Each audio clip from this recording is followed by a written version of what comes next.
It's time for another lap around the track with all the latest in motorsports interviews.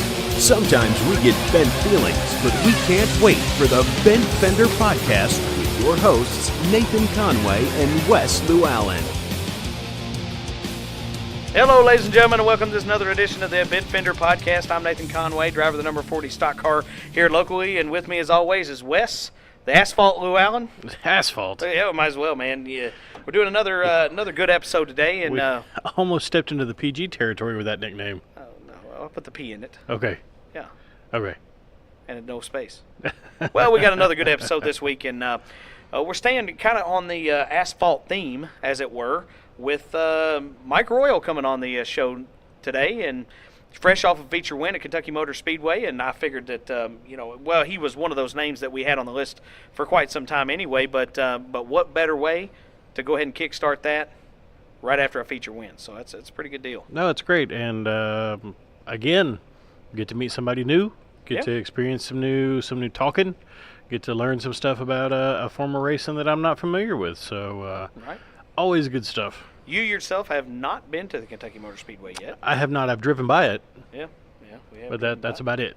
But we're going to have to get you out there now. But that's a good thing. Is we want to keep it as diverse as we can, and while we love our dirt drivers, we love our asphalt drivers just as much. And, we do. Speaking of that feature win, I was there for that night and got to see that firsthand. Some of the things I do want to cover today is, talking about Kentucky Motor Speedway, and we've said this, and I even said this on the radio show the other day, is how do we get more cars back to KMS? Well, and I was thinking about this. And when I get to thinking, it's dangerous. Mm-hmm. But we've heard time and time again that NASCAR isn't doing so well. All right. Ticket sales aren't great. Fans, whatever. The numbers, the I don't know what that's called, but when you're people watching it on TV, those numbers aren't that great. Viewership. Do you think maybe that asphalt racing is following suit? People are looking at Big Papa NASCAR, and they're dissatisfied with it, and that dissatisfaction is trickling down. I mean, I guess it's possible. It could be a thing, maybe. It could be possible. And I mean, while your local asphalt track is not doing it on the scale as what NASCAR is, and NASCAR being one series on a particular day, whereas you go out to Kentucky Motor Speedway, got 6 classes, right? So, I don't know. I guess that could be a theory. Well, okay, so let's expound on this a little bit. If you go to Windy Hollow, Cedar Ridge, Nebo, wherever, your feature race is hopefully soon. Your feature race is 15 laps. Yeah, depending on most the class of the time. Yeah, but 15's most of the time. Number. What's your general feature lap count? On average, at an asphalt track. Well, you're looking at 20-25 laps. So, but it's still the same. It's not these big 100-lap. No. Usually 100-lap races or 200-lap races, what have you, are usually far in between. They few and far between. They don't necessarily get going that many laps. Now, a typical race at Salem Speedway, a typical feature for the Great American Stocks, street stocks, you're looking at around 50 laps. I mean, that's their normal feature. So do you think that maybe attention span has something to do with it too? I mean, it could, but I mean, we are just in such a fast-paced, consumer-based society, everything on your cell phone, getting your drive-through, fast food, that even those extra 10 laps just might be too much, and it just pushes people on. I don't want to watch 10 extra laps. Well, some people might say that, but I don't know that necessarily is the key there. Now, obviously, in a race that's a runaway, yes, 10 extra laps feels like an eternity. For the driver, but B for the fan. And I've heard you guys talk about how a lot of times at KMS or other asphalt tracks, it's single file racing. Sometimes it is, yes. But moreover, obviously we don't want to talk about their racing product in a negative light. I'm simply asking the question. Well, I'm not approaching it from a negative. Yeah. I'm just looking for, if these are things that can be addressed, then can they be fixed? Yeah, and I think any problem that we can address could be fixed. But my thing is, where did the cars go, and why have they gone there? And that's my thing is we're not bashing it. We're simply stating how can we help. Right, but we've heard again, time and time again, that the cost to race is much higher. It is. So maybe these guys, are just parking the cars because, racing fuel is expensive and oil is expensive and tires are expensive. Well, I will say that, a set of tires on asphalt don't last near as long as a set of dirt tires. They don't. It's different. And, but a brand new dirt tire can last 2 seconds. I mean, just gets cut down. Well, yeah. But, again, though, asphalt tires usually have a limited number of laps. That they're going to be effective. And, that's one of those things where, yeah, you can run that. And if you're trying to get a $500 set of tires every single week, that's pretty steep. Sure. Whereas on dirt, you can run those tires. Of course, we grind tires on dirt. Most of the time you don't see that on asphalt. But we grind tires on dirt to try to keep the life in those tires. Right. And, whereas that we're, even pull-offs, some of the stuff that the mod guys leave behind, they might run them 2 nights. Hell, we'll get 10 nights out of them. Right. As long as you take care of them and grind them right and keep the life in them, keep them, fresh and dirt-free to take the oils out of them, they're going to last. But there's one cost. There's an exceptional cost there. Racing fuel is what racing fuel is. I mean, dirt or asphalt, same thing. But we talk about if you don't have fans, you don't have anybody to put a show on for. If you don't have a show to put on, you don't have drivers coming. Oh yeah. If you don't have drivers coming, you don't have purse money. So it's a big wheel that just keeps turning. So I think we just have to figure out. I think the first step is maybe what do we do to get fans back in the stands? Well, yeah, and get them people out there watching the races. You think about the big wheel. Each one's a spoke, and every spoke's important because you start losing spokes, you start losing strength of the wheel. Right. And while I want to say this is an easy fix, I don't know. I don't know if it is, but I think with hard work and dedication, I think it could be a fix that could happen. Not necessarily overnight, but it could happen. Well, and we are meeting more and more passionate people who are loving or who do love this sport. So, maybe we can start tapping some of these people, for ideas. And, all we have to do is approach the right people with the right ideas, and it can make all the difference in the world. It can, man. And that's one of the big things that we see is a little bit of passion goes a long way. Absolutely. And, part of me thinks that are people afraid to ask questions? Are people afraid to inquire about why? Maybe. And I think that whereas, some people might not take it very well, depending. I do think that promoters and even drivers and things like that need to be open to change. No, for sure. And I think that, and it's not just racing, it's life in general. But, I mean, once you hit that rut, growth never happens. Right. You stagnate and you just stay there. And, that's just general. I mean, change is scary. Change sometimes costs money. But sometimes you just got to jump in and do it. Yeah, and it does. And that's, of course, we can say, hey, you guys need to change. Well, we're not the promoters. Right. And that may not be the best thing. Well, but maybe instead of saying that, you say, hey, guys, we know that this is rough and we know this is going to take a lot of work, but here we are, and here's our posse, and we want to help you make these changes if you're willing to make these changes. Well, I think it's a question worth asking, and the simple fact, and I said this on the radio show the other night, I just asked a simple question. Why? Where's the cars? What can we do to get cars back to Kentucky Motor Speedway? No, I get it. I absolutely get it. And you weren't out there the other night. I'm not bashing the racing product. I had a great time at the races. It was nice seeing a bunch of different people that I haven't seen in a while. It was nice seeing guys racing that I haven't seen race in a while. Right. And some beautiful cars out there. They're not all mired down by dirt, whereas some of the others are. But beautiful cars on both services. But some very pretty cars out there, and some cars that would be worth fans coming to take pictures with and talking to the drivers and different things like that. So again, we're looking for ideas. Well, and I think we talk about that on dirt all the time. Dirt versus asphalt is the dirt cars. They do get really dirty. You get dirty going to the track and stuff like that. So. Maybe that's a thing. Maybe if someone was to experience racing and they want to take a picture of a pretty, of a more pristine looking car, that's not run laps around a dirt track. Maybe that's something that's more appealing. And it might be. And we're gonna ask Mike about it. Just throwing ideas out there. Yeah, we're going to ask Mike. Seeing where they stick. Well, I want to see what his take is on it, because the guy who normally runs, KMS and asphalt, especially Salem Speedway, and he's been on dirt as well. We're going to ask him some of those questions. And for sure. See what he thinks, because perspective is everything.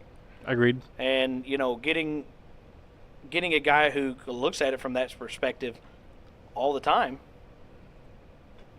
be beneficial, I think. I'm excited to hear what he has to say. Not just about that, but about his career and where he's been, where he's going, and what he's looking forward to in the future. Well, I've talked to Mike on his occasion. Hopes and dreams. Yeah, exactly. But I have talked to Mike on occasion, and but we've never sat down and of course went through his career. Right. And I don't know a lot of the different things that maybe he's done that I haven't been there for. But I've seen some of the stuff he has done, Sure. And so I've got a connection there to where I've seen him race on both types of thing, and both types of surfaces, and that's what makes it fun for me too, is being able to, hear some of the explanations of stuff I have seen, but hear some of the stories of stuff I haven't seen. Right. So I'm excited, super excited. It is good. So at least you're racing, brother. That's all that matters. You've been preaching that since you heard Kenny Wallace say it. No, Kenny Wallace has been preaching it, and well, you have picked up his words and you are living them. Well, it's true, man, and I didn't think of it that way, until after I saw that video, but now I do, and I think that applies to any form of racing. And you don't have to be, if you're a drag racer, you ain't got to be in a rail car. You got to be in a funny car.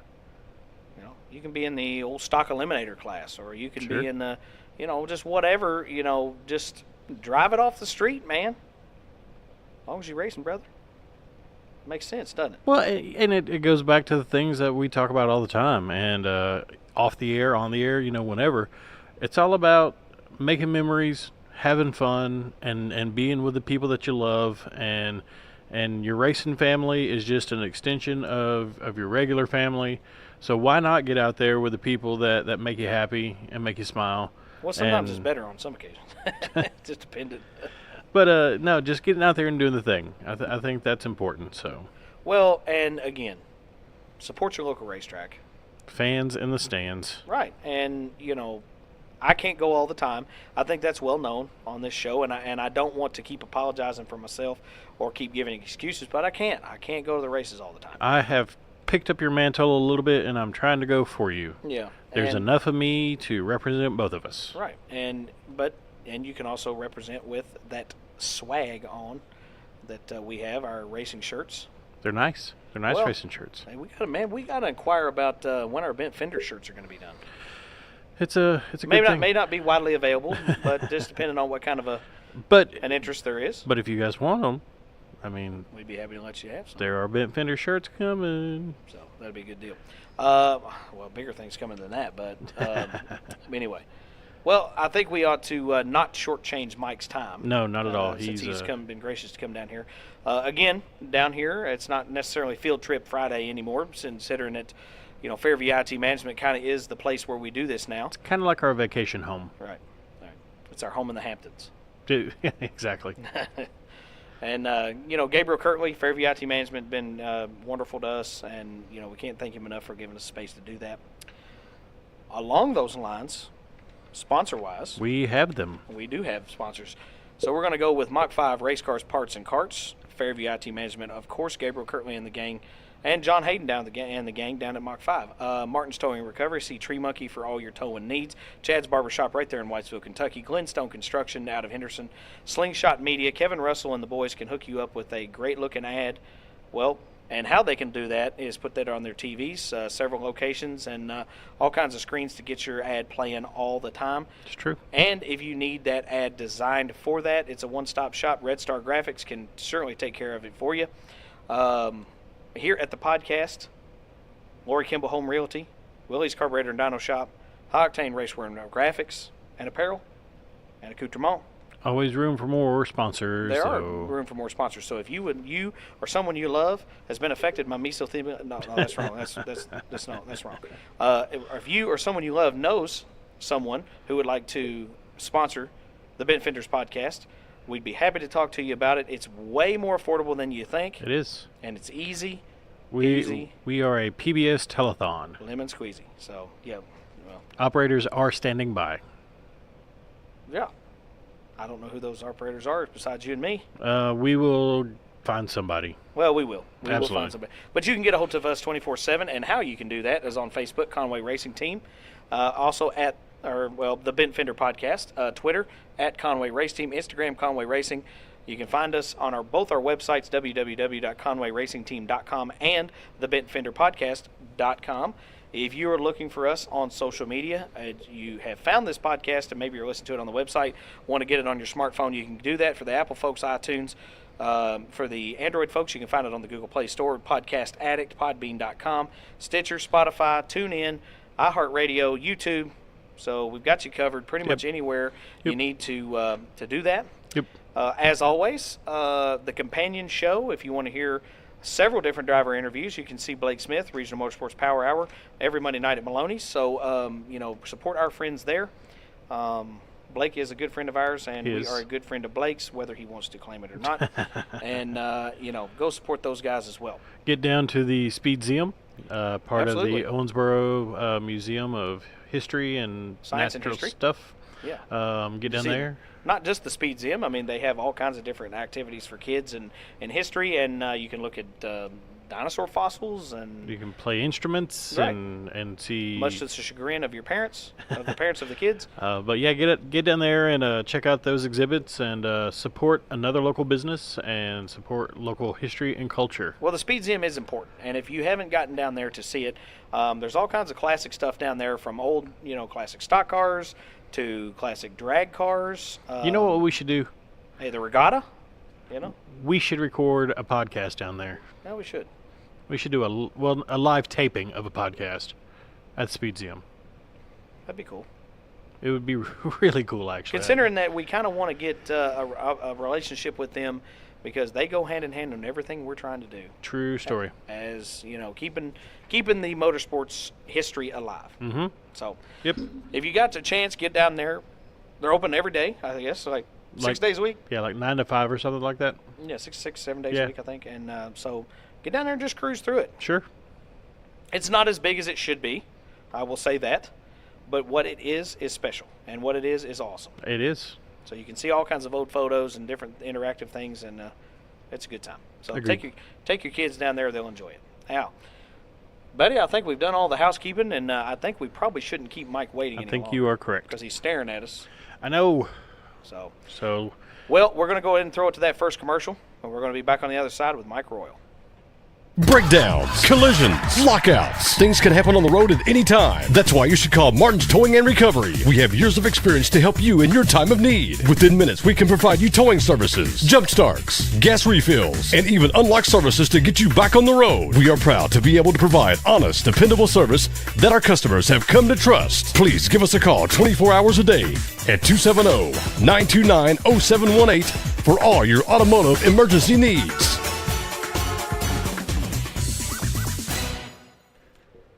And here we are back from the break, sitting here with Mike Royal. Mike, appreciate you coming on the show, being a part of the Bent Fenders podcast, and coming on to tell your story. And fresh off a feature win, and man, we want to hear all about it. But I want you to start back at the beginning, man. And how did well, go ahead and introduce yourself first, and then we'll get back into your career there. Well, I appreciate you having me, Mike Royal. Race at Kentucky Motor Speedway, Salem Speedway. I've run at every track around the tri-state area. You have, and you have been had a moderate amount of success over the years.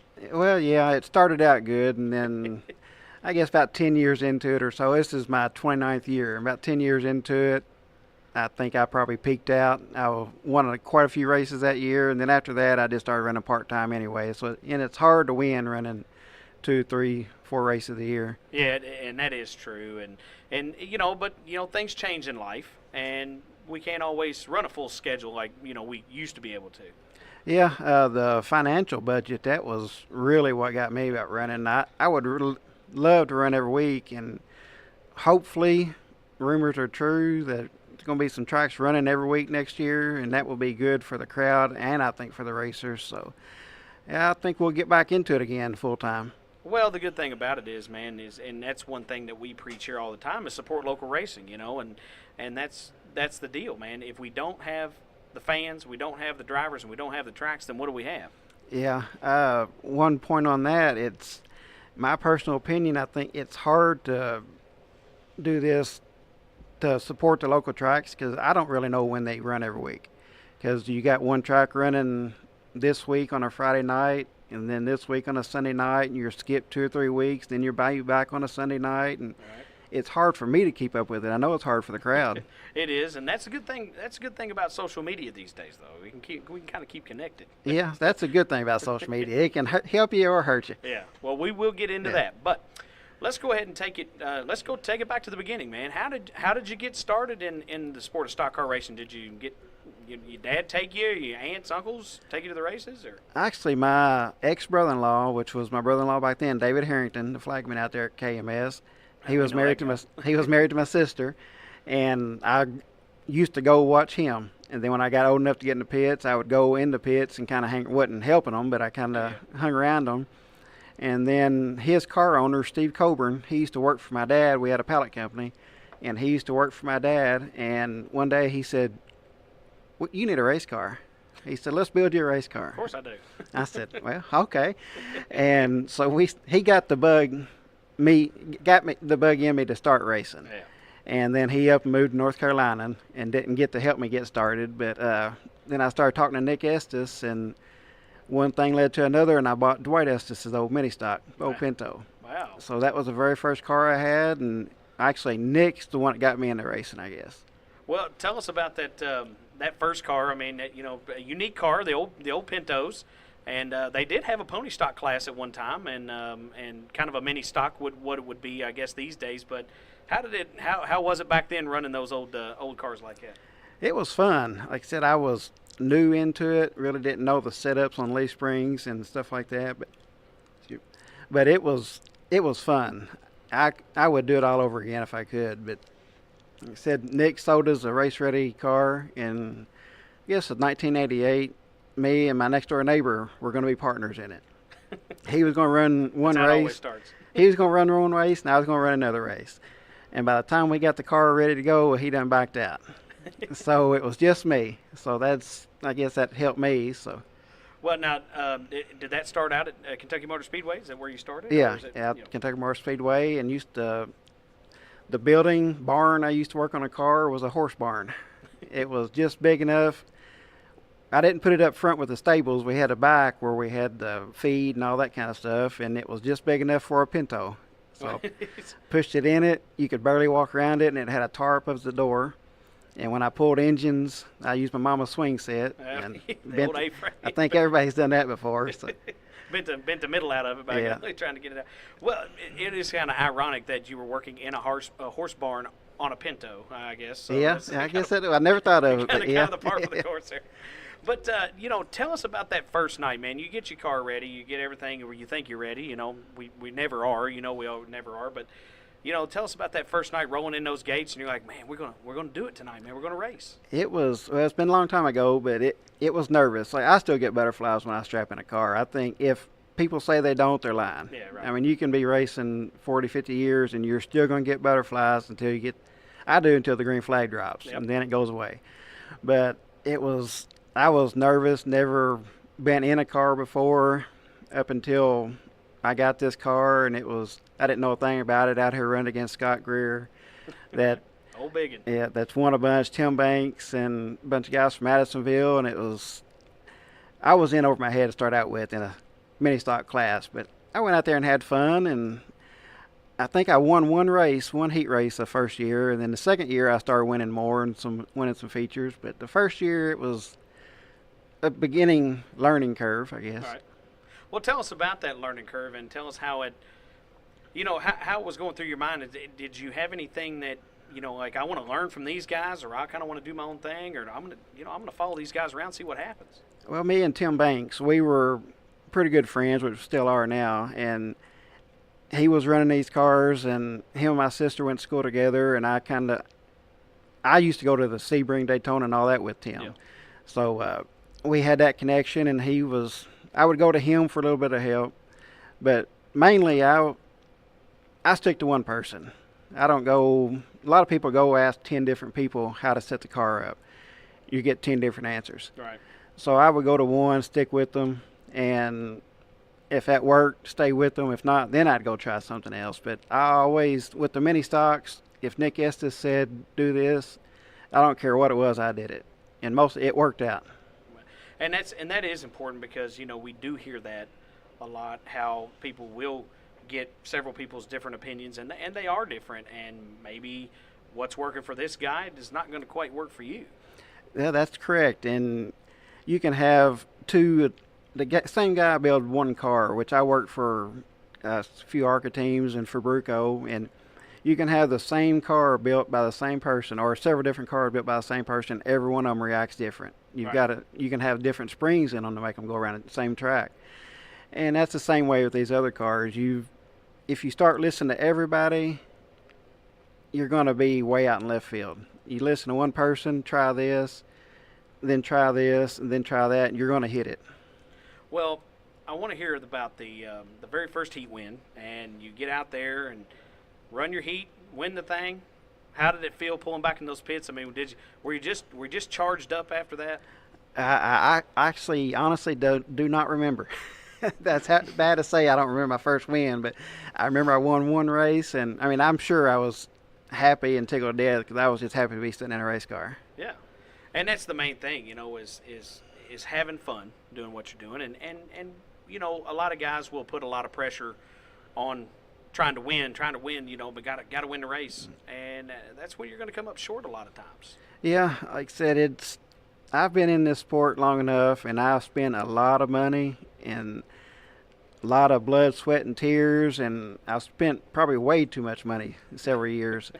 And it cost me a marriage one year, and I guess I went way too deep, and I realized I love racing, but there's a point where you got to stop, and that's why the last several years I run what I can afford. Right. I used to take, if I got paid on Friday, my whole check went to the car. And now I learned, half of it goes to the car. Yeah. Half's got to go to bills at least. But, yeah. We got to keep moving. And buddy, you're preaching to the choir, because I've done that same thing, and I remember nights at working and get paid every week and start on, race on Sunday night at Windy Hollow. I come back to work on Monday night, and I would sit there and I'd make it a list, and I knew how much I was going to get paid, and I knew how much had to go to the car, how much had to go in the gas tank, how much I got to change oil that week. So I can feel you. I know what you're talking about. There's been several years I've went to the racetrack. Okay, I've got $35. It's going to cost me $25. It cost $20 to get in back then, and okay, I'll be broke, but after I run, I'll come back with $50, or if I win, I'll have $200. So that was what I was banking on, and when it rained out, man, I was bummed. Yeah, I guarantee you, that was. But you got in free the next week. Yeah, I guess that was a good thing, but I didn't have any money that week. We're eating ramen noodles, man. Yeah. Fighting the cockroaches for this stuff. So after that first season, now you progress in. Did you go back to mini stock the second season? Yeah, actually I ran that same car again, put new skin on it, and ran again. And actually, I don't know for sure how many wins, but I won several heats and several features, and had a good year that year. And if I'm not mistaken, that's the year that it shut down halfway through the season. Yeah. And I was either leading the points or second right off of leading the points. I'm pretty sure I was leading the points when it shut down. and which that was just my luck. So That's then always something, you know. Then we went to a few more tracks and ran, and then the next year I totaled the car out. That's right, I totaled the car out the very last night at KMS. I think it was Michael Waltrip was up there that night. Oh. Country time car. But throttle hung and the tire ended up in the firewall. Well, that'll do it. So then I bought a car from John Shown because the season was over and they had theirs for sale. So and then I guess about 8 or 10 of us went to Windy Hollow and started running, and went to Clarksville and ran them, and tore the car up down there at Clarksville that year. Rode it over, and then I think I bought a car from up at Louisville Motor Speedway from my other brother-in-law. Excuse me. As a Mustang 2, and ran it the following year when Dallas Jones on the track, and then I moved on up. So it's just you kind of hung around in the mini stock ranks there for quite a little bit. Yeah, hung around 4-cylinders for probably 7 or 8 years, because after I got out of the mini stock, I went to the Pro 4s. Pro 4s, yeah. They were mini modifieds, I guess, the first year I ran. Then they switched names and went to Pro 4s, and I ran those for probably 3 or 4 years. Well, and that's one thing. It's trying to kind of get a resurgence of. It's trying to bring the Pro 4 class back. I just bought another one this morning. So next year I'll Breaking news back yeah, up. if you heard it here second, I guess. Yeah, that's right. But yeah, we're gonna come back out with the Pro 4 next year. Well, that's pretty cool, man. And try to help the class out. And yeah. Absolutely, and that's the thing. I mean, it will look like a pretty competitive class when I went out there last week, and it's an old school class. I mean, it is newer school technology, but the Pro 4s have been around quite a while. Yeah, I'd say they've been around since, I know, at least early 80s, mid 80s, because that's what Dean Howard and Brad Payne and all them used to run. And it's a neat little class. It was real competitive back when I ran it in the 90s, early 90s. But it was expensive. Everybody put new tires on it. Every week they put new tires. And when I was talking to the guys up here last week out at KMS that brought the cars up here to put on a little show, they got a tire rule now, which are cheaper tires, and you can only buy so many a year, so that helped out. Well, that does. I mean, that is a good cost-saving measure. That plus, it's going to kind of force you to take care of your tires too. Yeah, that does that. Well, now tell us about the Pro 4 class and kind of what it consists of, and it's not necessarily, it's not a mini stock. It's not that. I mean, some of them have truck bodies, some of them have car bodies, and the Pro 4s back in the 90s when I ran them, it's just like a late model. It is a miniature size late model with a 4-cylinder in it. It's an all tube chassis, coilovers. You got the 8-inch rear end instead of a 9-inch. And you got the rack and pinion steering. You got tubular upper and lower A-frames. I mean, it is a little downsized late model. Wow. And for the times and the weight, I think back in the late 80s, early 90s, difference between a Pro 4 and late model were like a quarter of a second difference. I mean, they were close. Wow. And that's crazy how that they can be so close with half the cylinders. Yeah, and you're 1,500 pounds lighter. That's the big thing. The Pro 4s used to be a pound per cc.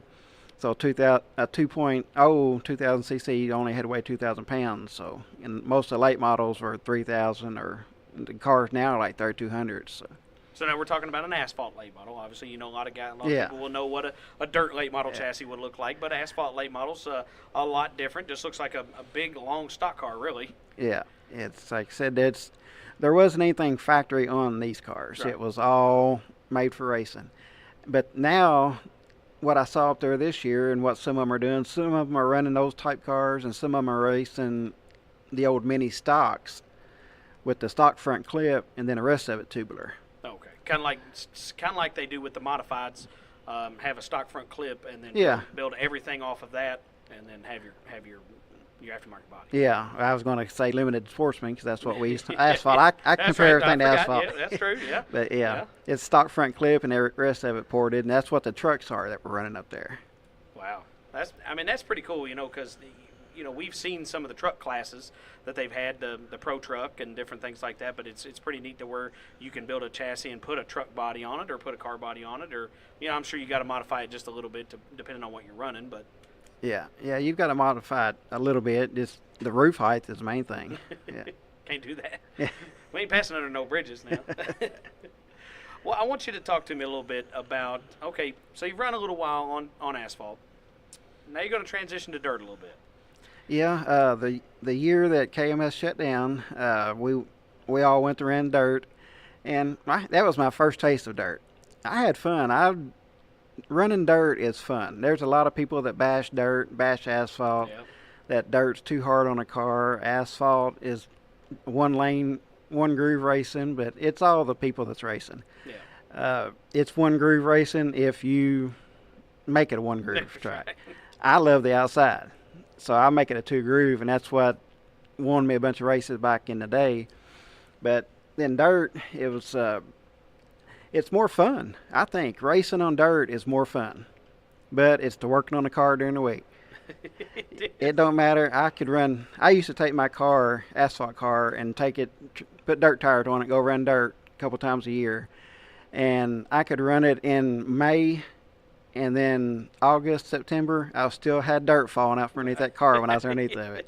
It just packs it up in there. Yeah, and that's the only thing I didn't like about dirt is just the dirt on the car after you run it. Yeah, and it does, man. I mean, that's the thing is whenever we bring them home, what I do is we bring them home, and man, that stuff will be falling off of it a week later in big chunks, and I don't see how they can these tracks can even still be around. We've taken so much dirt home with us every weekend. Packing a track, you really take a lot. Oh yeah. Yeah. But, well, so you started out mini stock on dirt, right? Yes. Yeah.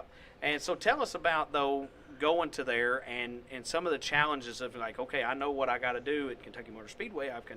I can turn the car here. I know how to set my car here. But again, it's a lot different on dirt. The biggest thing mini stocks start out with power steering, and a lot of dirt guys run steering quickeners. And back then, I never ran power steering. On the mini stocks, I didn't have power steering. When I went to big cars, I didn't have power steering. And that was the hardest thing I couldn't get used to or try to get used to was the steering. I had no power steering out there trying to run dirt. And I finally put power steering on, and it helped it. But then somebody said, well, you got to have a steering quickener on there. Like, so I was still off. But it was, like I said, I never really got into it hot and heavy on dirt.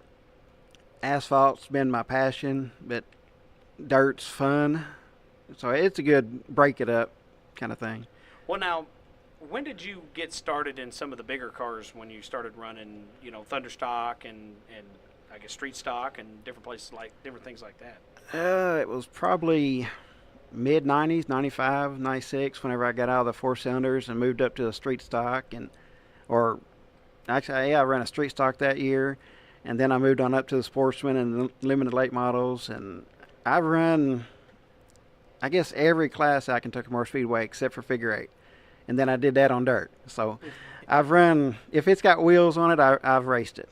Well, that's pretty neat, man. Yeah. And so, well, tell us about jumping from those four-cylinder cars, especially on the asphalt, to you're getting ready to get into some of the big boys and getting into the street stock stuff. It was a big difference. Just the size of them was the biggest challenge for me because the little mini stocks and even the Pro 4s were small. And then you get to a street stock, and it's twice the size.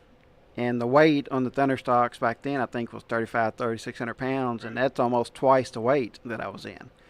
And all that stuff makes a difference. The little Pro 4s, you'd go in almost full throttle. You crack the throttle, and you get right back in it. You try that on the big, heavy car, you're going straight to the wall. That's right. Yeah. That's right.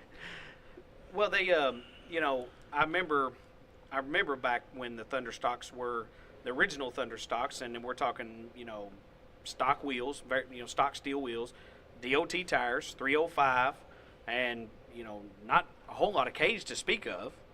Kind of like you could liken them to the old cruisers, the way the cruisers started. Yeah.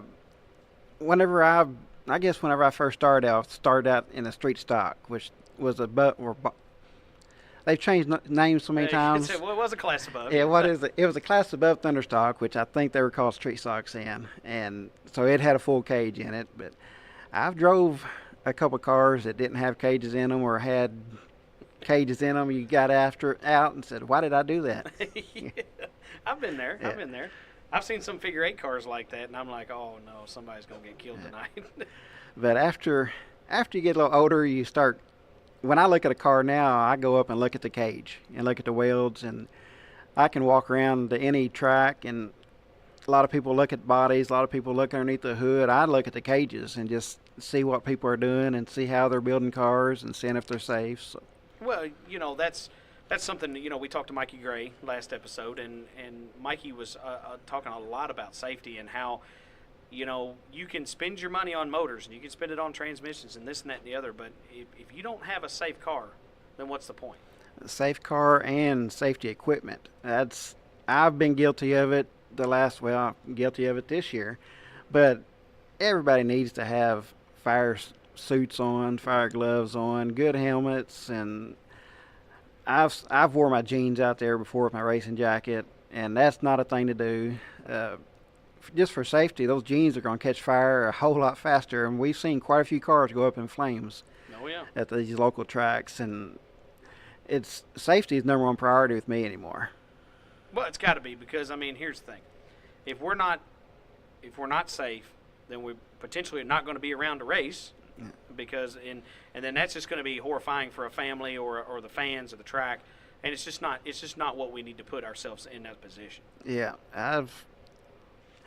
I would invest $300 in a fire suit more than I would a set of tires. Right. Just because the fire suit, you're going to use it every week, and it's going to save your life one day, or it possibly could. And that's exactly right. And I believe that, and a lot of people, and we have seen accidents at tracks where, injuries, were preventable, because sometimes the wrecks aren't preventable, and it just happens in the heat of the moment there. But the injuries sustained and things like that, damage can be limited just by making that commitment. Yeah, exactly. Like I said, safety should be everybody's number one priority. Well, Mike, I'm going to go ahead and throw it to our first break real quick. And one thing I want to get into after the break is Salem Speedway. All right. I know you love that place, so we'll be back after the break. Whether you're buying or selling a home, you want to ensure your needs are met. Lori Kimball with Home Realty Incorporated is the realtor for you. In today's fast-paced society, it's important to have someone on your side that will give you the care and treatment you deserve.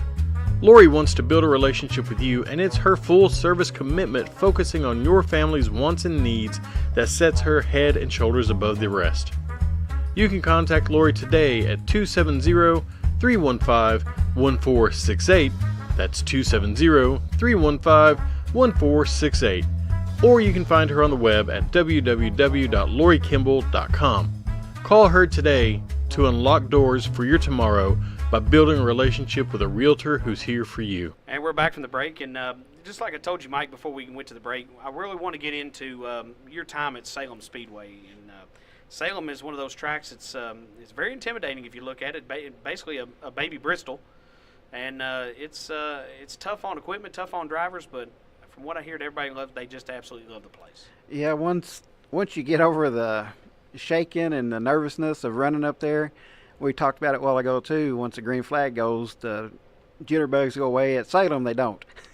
It takes a few more laps than that. But my first time, I've run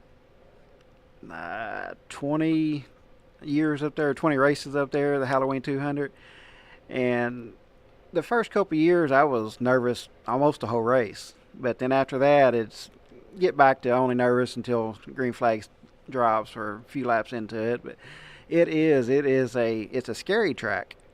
But after you start running it, it's a fun track. Well, what made you think one day that you're just like, you know what? You know where we need to go? Salem Speedway. I don't really know. The first time I stepped foot on Salem Speedway, I took a car with me. I never went up there to watch the race. I've heard people talking about it. The Halloween 200, the Salem Speedway it is a big track, and you need to go run it. And I just took my car up there and entered it and run it. And I don't really know why or how I actually went up there the first time, but I just remember everybody talking about going, so I had to try it. So you just hauled up there. Yeah. And you're just like, well, hey, let's try it and see what happens. You know what I mean? Yeah, the first year The first year I ran up there was 114 cars, I think, entered. There wasn't but, I think, 98 or 99 started the race because a lot of them blew up or crashed during practice. And those were the fun days. I love running big races. I love a lot of cars on the track. It's just the whole 200 laps you're racing with somebody. It may not be. I never was running for the lead. I may have been racing somebody for 30th position, but I was racing 5, 6, 7, 8 cars the whole race. Well, that builds experience, and that's important to somebody who definitely would be a novice up there.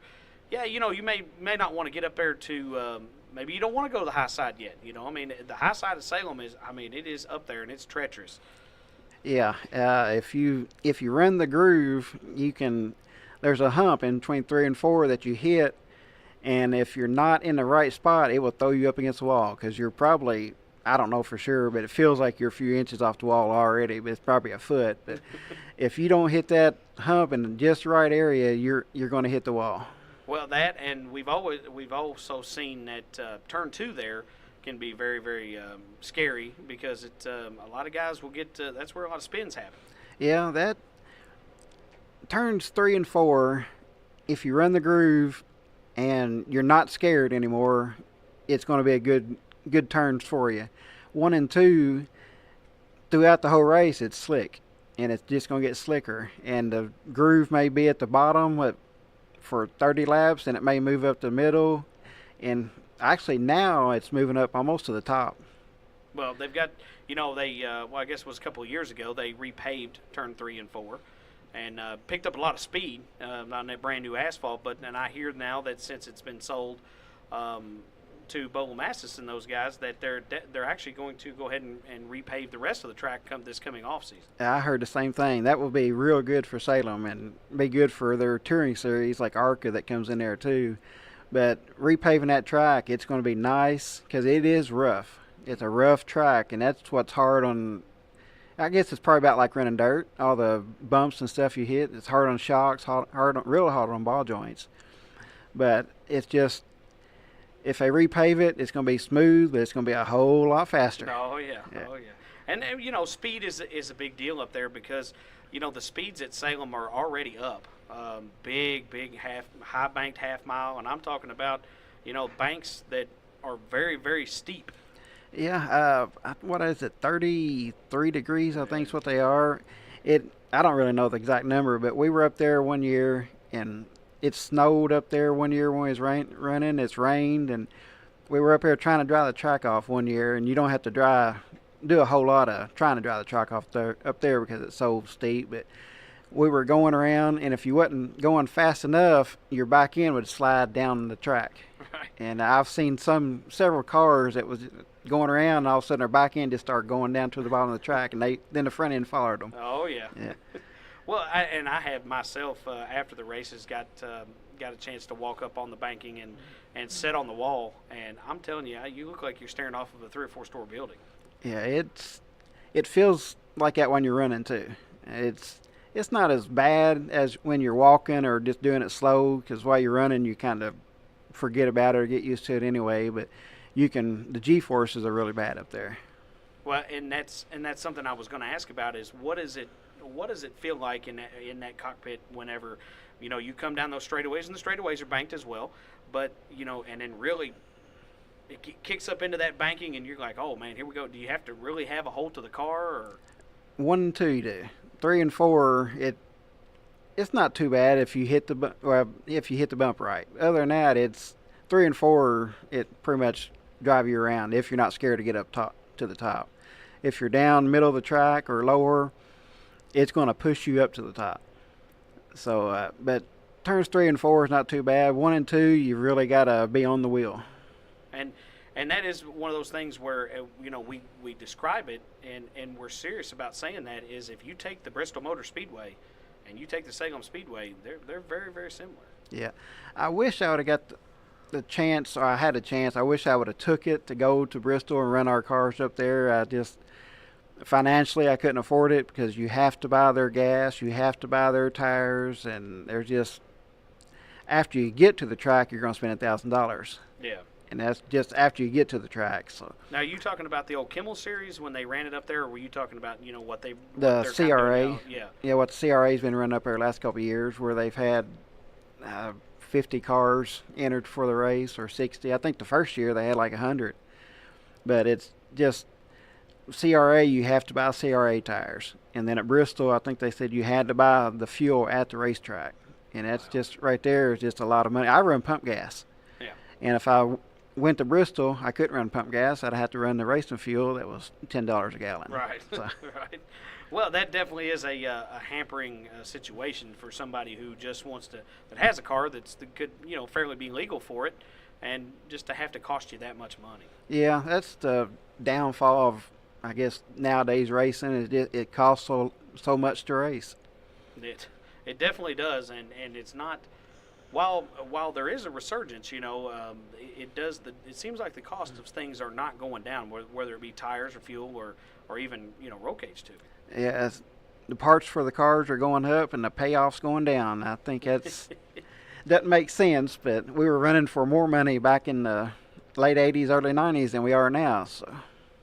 Well, I want to ask you, Mike, has stock car racing always been your favorite form of motorsports, or have you ever been involved in anything else like drag racing or demolition derby or anything like that? Stock car has been the main thing that's really gave me the thrill. I used to work for Rooster whenever she had her CarQuest parts store there on 4th Street, and I could have went to the drag races all I wanted. I went one time, and it didn't do anything for me. And I went to one demolition derby back when I had Texas Roadhouse as a sponsor, and then Randy Pedley.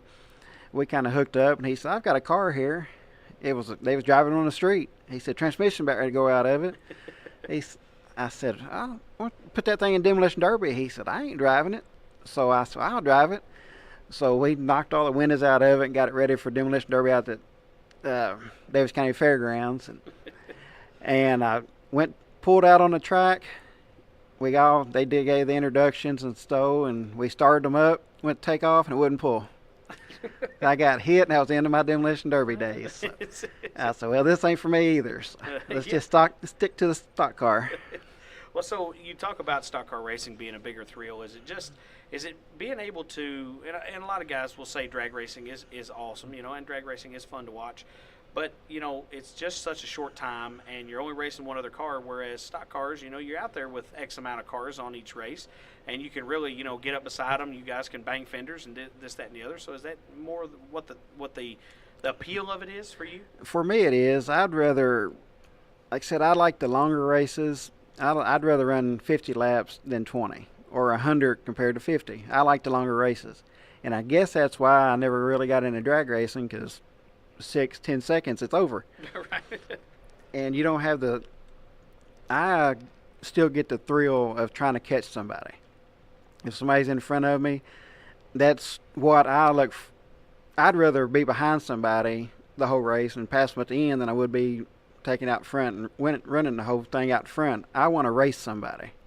Well, and that's the main thing, is that I think that is where the fun comes in. And of course, we're not dogging any other form of motorsports that anybody's involved in, but just us as stock car drivers, and that is a lot of fun, because the spirit of competition is that you want to outrun that gentleman or lady, whoever's driving, and it takes skill to not only drive your race against guys that you're trying to beat, but trying to run that person down, and then you've got to figure out a plan of how to pass them clean. Yeah, like I said, what we talked earlier, I don't care if I'm leading a race and the next car is 5-10 car lengths back. I would rather be back in the back racing somebody than I would be out there driving around by myself. Right. And it don't matter. That's why I like the bigger races and Salem more, because you've got more of the opportunity to race somebody. And like up at Whitesville this year at Kentucky Motor Speedway, there's only 2 cars in our class, which everybody's been saying bad stuff about it. Why there's only 2 cars? Why are y'all racing? But our 2 cars have been nose to tail every week, and we're putting on a good show, and that's what's fun to me, is trying to catch Steve. Right. Well, and you and Steve Edge and yourself did put on a really, really good race out there the other night, and it could have gone either way. And, man, he was up underneath you trying to loosen you up, and you were trying to drive and keep him behind you. And, man, I mean, there was a couple of times, man, he really got up there to challenge you. Yeah, he put the bumper to me a few times, but I was expecting that. I knew he was going to drive me clean anyway. Oh, he did, but, yeah, absolutely. I knew Steve's not the kind of guy that's going to take you out, but it was fun. But that's what I like. There was just 2 cars, but it was fun to race because you're not out there riding around by yourself. Right, and you didn't. Honestly, you didn't get out to a big lead or anything like that. I mean, you guys were right on each other. I guess it was 20 laps or so like that. I really don't know. Yeah. And it didn't seem like it. I mean, the race went by fairly quickly because you guys were just all over each other. Yeah, and like I said, that's a good thing. And talking about putting on a good show, I think the race before that with Thunderstocks, we had Andrew Bull brought his car out from dirt and ran with us. Right. And all he did was change tires, and he was pretty competitive with us. And we all 3 stayed together for at least half the race until Andrew had problems and fell out. So, and like I said, that was fun. It's fun racing against somebody. It's not fun just out there driving around by yourself. Well, I couldn't imagine it couldn't be. And again, you want to win the race, obviously. Yeah. But if you can put on a good show doing it, that's part of what we're trying to do. Yeah, and winning is nice. And I've always said it don't matter if I win or what, as long as I have fun. But winning the other night, it was great. I don't care if it was 2 cars. I don't care if it was Thunderstock class. It was really fun just to win again. And when they gave me that checker flag, I said, give it to me. I'm packing around track like we used to. There you go. Yeah, well, I did see you do the old school victory lap. Yeah. And that's kind of something that's maybe, a lot of other places don't do, like dirt tracks and things like that. Usually everybody just pulls up for their interview and that's it. But to do the old school victory lap, just like they used to do at Kentucky Motor Speedway, I mean, that's pretty neat tradition to still have around. Yeah, and it's what I did back then, and I don't know, it's just, I don't know really why, but I just had to do it again. Well, that's the thing is while you are still a new school driver technically, but you're also an old school driver. I mean, you've been around 29 years racing, and it's the sport has changed. And that's what I was going to ask you about is when you started racing at Salem 20 years ago in the street stock class. Basically, that's their stock car class of their street stock. And I wanted to ask you, how much have you seen it change from when you went up there that first time to what these guys are doing now? It's changed tremendously. It's like night and day up there. But whenever I first started, there was 100+ cars. But just say if there's 100. There was 5 or 6 really, really nice fast cars, and there was 10, 15 decent cars, and then there was 30 or 40 okay cars, and then the rest of them, what I would call were junk cars. And that's where I was always sitting in. I never have had a good car to take to Salem, or a fast car, but I always survived at the end. But it's just, and now there may only be 40 cars, but 30, 35 of them could win that race any time because they're all fast, and there's the 5 back there with me. So, but the money has probably tripled in those cars. That the one that wins the race last year, year before, probably had 3 times as much money as the car that did back 20 years ago. Yeah, and that is a big difference because speeds have picked up there, and the seriousness of racing. Not that not racing here is not serious. It's just that up there, it's just a different ball game. It is. It's a big difference. But it's a track. It's fun to run on, and they have 20 to 25 cars on their weekly show up there in that class, and they all put on. There's probably, if there's 22 cars, 20 cars, there's 10 of them that could win the race. 15 of them that could win the race on any given night. Right, and we saw evidence of that this past week or a week or so ago. Buddy of mine and people that you know very, very well, Heath Helton, got his first feature win up there, and it's a big deal, and outran the field and did a great job doing it. Yeah, Heath has been running pretty good this year. I went up there and I spotted for him about a month ago when his spotter couldn't go, and I've done before in the past. And so he asked me to go up there with him, and then he had a fast car that night, and I think he ended up 5th. But he's getting faster every week. He's learning he's got more confidence now. Right. And I think that's all it was. He's always had a fast car, but after his crash last year, when he came out this year, his confidence wasn't there. And we were sitting there in the tech line when I went up there to help him that one day, and he told me, he said, I don't have the confidence. I don't want to wreck the car again. And I said, well, it's going to happen or it's not going to happen. You just got to put it behind you and just take off again. And that night he ran 5th. He had a good run, and ever since then he's been running up front. And the other night he started on the front row and took off, and what I heard, he pulled away from him. He had a car there racing with him first few laps or so, half the race or so, but he said after that he pulled away. Well, I know he's in some good company up there because, any time that you can outrun Chuck Barnes Sr. and, Todd Kemp and a couple of those guys, I mean, those are big names up there when you think about the Salem weekly races that, what they call the Great American Stocks, street stocks. And, these guys are always guys that you look out for in the Halloween 100 or the Halloween 200. I'm talking about the old Halloween 100 on dirt, but the Halloween 200, that's something you're always looking out for those guys because they are always up front because they are that good and their cars are that good. Yeah, those names you mentioned, and like I said, there's probably 10 cars that run up front there every single race, and Heath beat them. He's running that good. And that's pretty neat and for you to help be a part of some of that. I mean, it has to feel good for you too. Yeah, like I said, I wasn't there that night, and I didn't really help a whole lot, but I was kind of coaching him a little bit driving, but I don't know if I even helped him at all that night. But he stayed out of trouble, and like I said, he's been running better every race since then. So. Well, he's a good guy, and he, I think he's got some big stuff coming, and that'll be neat to see him do it again for sure. Yeah, that's not going to be his only win. He's going to win again. He's got the confidence now, and he's got the car, so he's going to be running up front again. Absolutely. Well, Mike, I want to go ahead and run into another break real quick, and we'll come back on the other side, and we'll get into a little bit of more meat of our interview here. All right. Are you looking for a hometown barbershop specializing in the best haircuts in Western Kentucky? Master Barber Chad Thompson has everything you need to keep you looking sharp for not only your special occasions, but for every day as well. Offering a line of haircut products to take care of your hair between cuts. Walk-ins are welcome, and you're always going to find friends and neighbors at Chad's. You can find Chad at 10655 Highway 764 in Whitesville, Kentucky, or you can give him a call at 270-903-8183.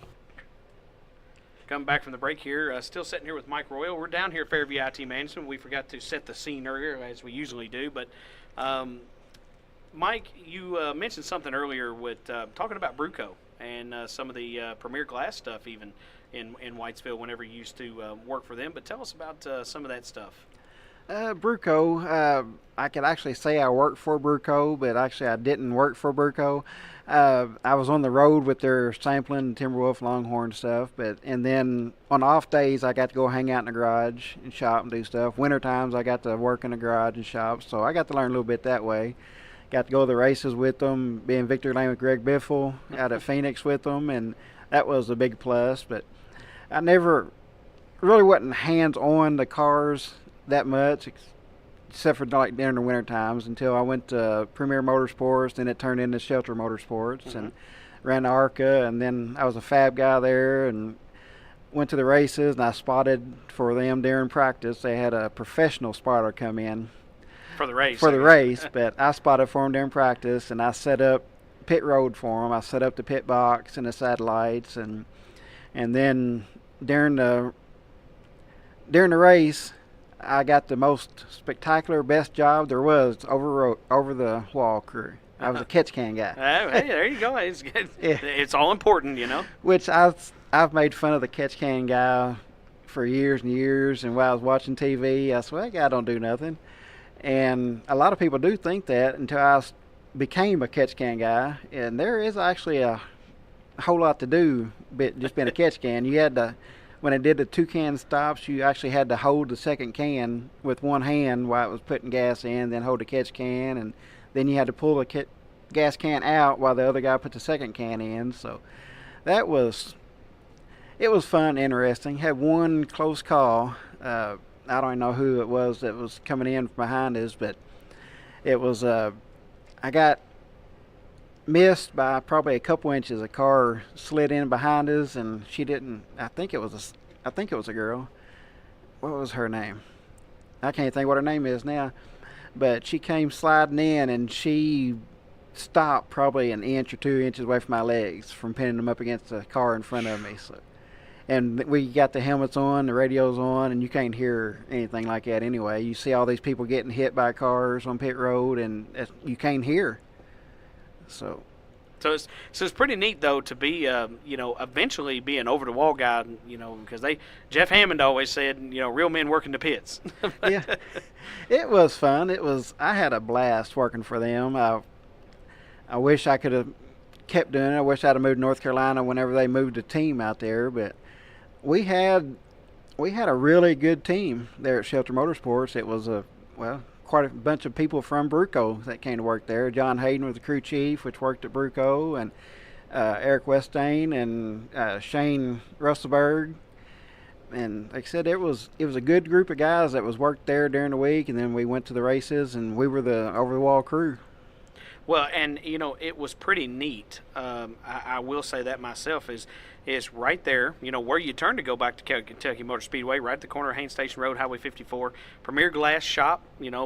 Glass shop in the front, race shop in the back. Yeah, it was. They had some nice equipment too. It wasn't a bunch of junk cars.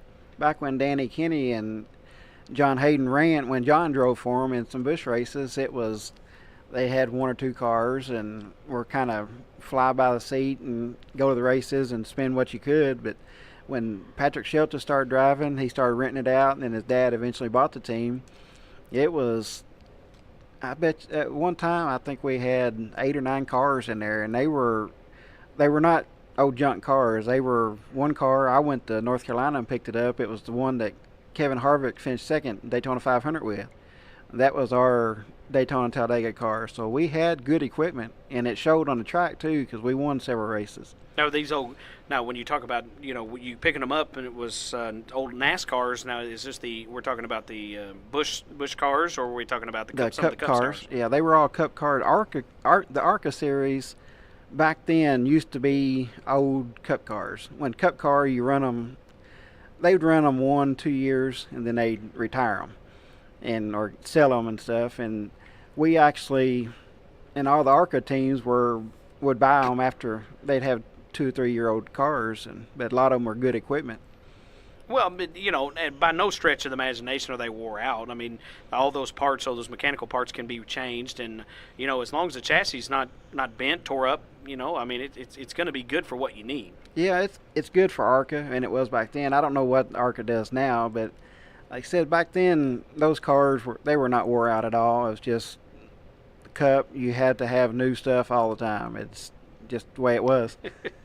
It's like around here sometimes. Everybody thinks you got to have all brand new stuff, and you can't just be competitive with older stuff. But you still can at certain junctures. It's depending on what series you're running in, you can be competitive, and if you make the updates and stuff, you can be competitive. But there's a lot of them that have to have this and have to have that. But I guess open wheels, I don't know, but I'd say there's a big difference in those. You'd have to run the updated equipped geometry. I guess that's the biggest differences in all these cars, just geometry. They change so much. Right, and once some innovation hits a certain class, it's not going to be long to where maybe one guy's running it, maybe 2 guys are running it, but eventually, if it sticks on the way it is, all the guys are probably going to have to go to that, at some point. Yeah, that's the way it was in the ARCA too. When one team found something and then it leaked out and everybody else saw it, they tried it. If it worked, then they would do it. Then more people would catch on, and then you'd have to find something else to improve on. I guess that's the same way as the open wheel builders are. They're trying to find new, faster setups. Oh yeah, and it is, but innovation is part of the game, and that's something that we welcome into the sport is innovation. But you grow too fast, and sometimes it can hurt the sport. Yeah, yeah, that's all I got to say on that one. It can hurt it. Well, talk to me about how you originally got hooked up with some of the Bruco stuff, and right there in Central City, was there for a long time. And before they moved the team, and but how did you end up getting, I guess, an in with them or start doing what you were doing there? Well, Malcolm West and Joe Young, Marty's from Owensboro, Malcolm's from Central City. I knew Malcolm he was announcing at Bowling Green when I was running down there, and then he announced some at Whitesville back when in a day. He wasn't a full-time announcer, but he came up here during the special events, and he announced down at Nashville Speedway, and I had connections with him, and then I knew Joe Young, for I guess all my life, and he made the venture to go down there and start working for Bruco and doing the Timberwolf Longhorn samples.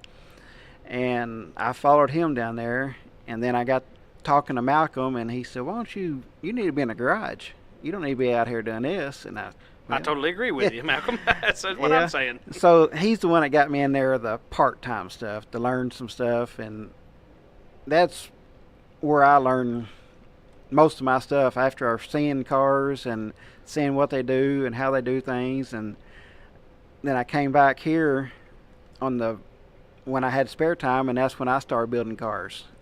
And I built a few of them, and I saw this bar on this car, and I saw this bar on this car, and it worked. So I think every car I've built has one. So that's, I guess, a good thing to say. But well, that's not gloating. I mean, that is not being conceited and not gloating. I mean, that's something that it's taken you years to learn how to do these things, but you've got to study on some professional type fabrication stuff. Yeah, that's like going to school. I had a good schooling there at Bruco. Right. And then when I went to Sheltris, it was more hands-on, and I was the fab guy. I was making air boxes. I was making side skirts. I put decals on, took decals off, and we pulled motors out. And I was the inside driver area, which I mounted seats and made the driver comfortable. And however he wanted his seats, I put them in there. But that helped me. The fabrication side helped me on building bodies. I build bodies now for people on race cars. I build my bodies, and that helped out because it wasn't. I learned patience, I guess. I didn't have patience before I started doing that. When I started out racing, I would start on something and I'd want to finish it in 10 minutes. Yeah. It may have been an hour job, but I wanted to finish it in 10 minutes. We move on to something else, you know. So I would rig it up to get by. And then after working for these professional race teams, ARCA and NASCAR, it was like, take your time, do it right, and be proud of what you do. So that's what I've been doing now. So just take the time, being proud of what I'm looking at after I get done. Well, and that's the thing is you need to be proud of what you are doing, because at the end of the day, Mike Royal Racing wants to project an image.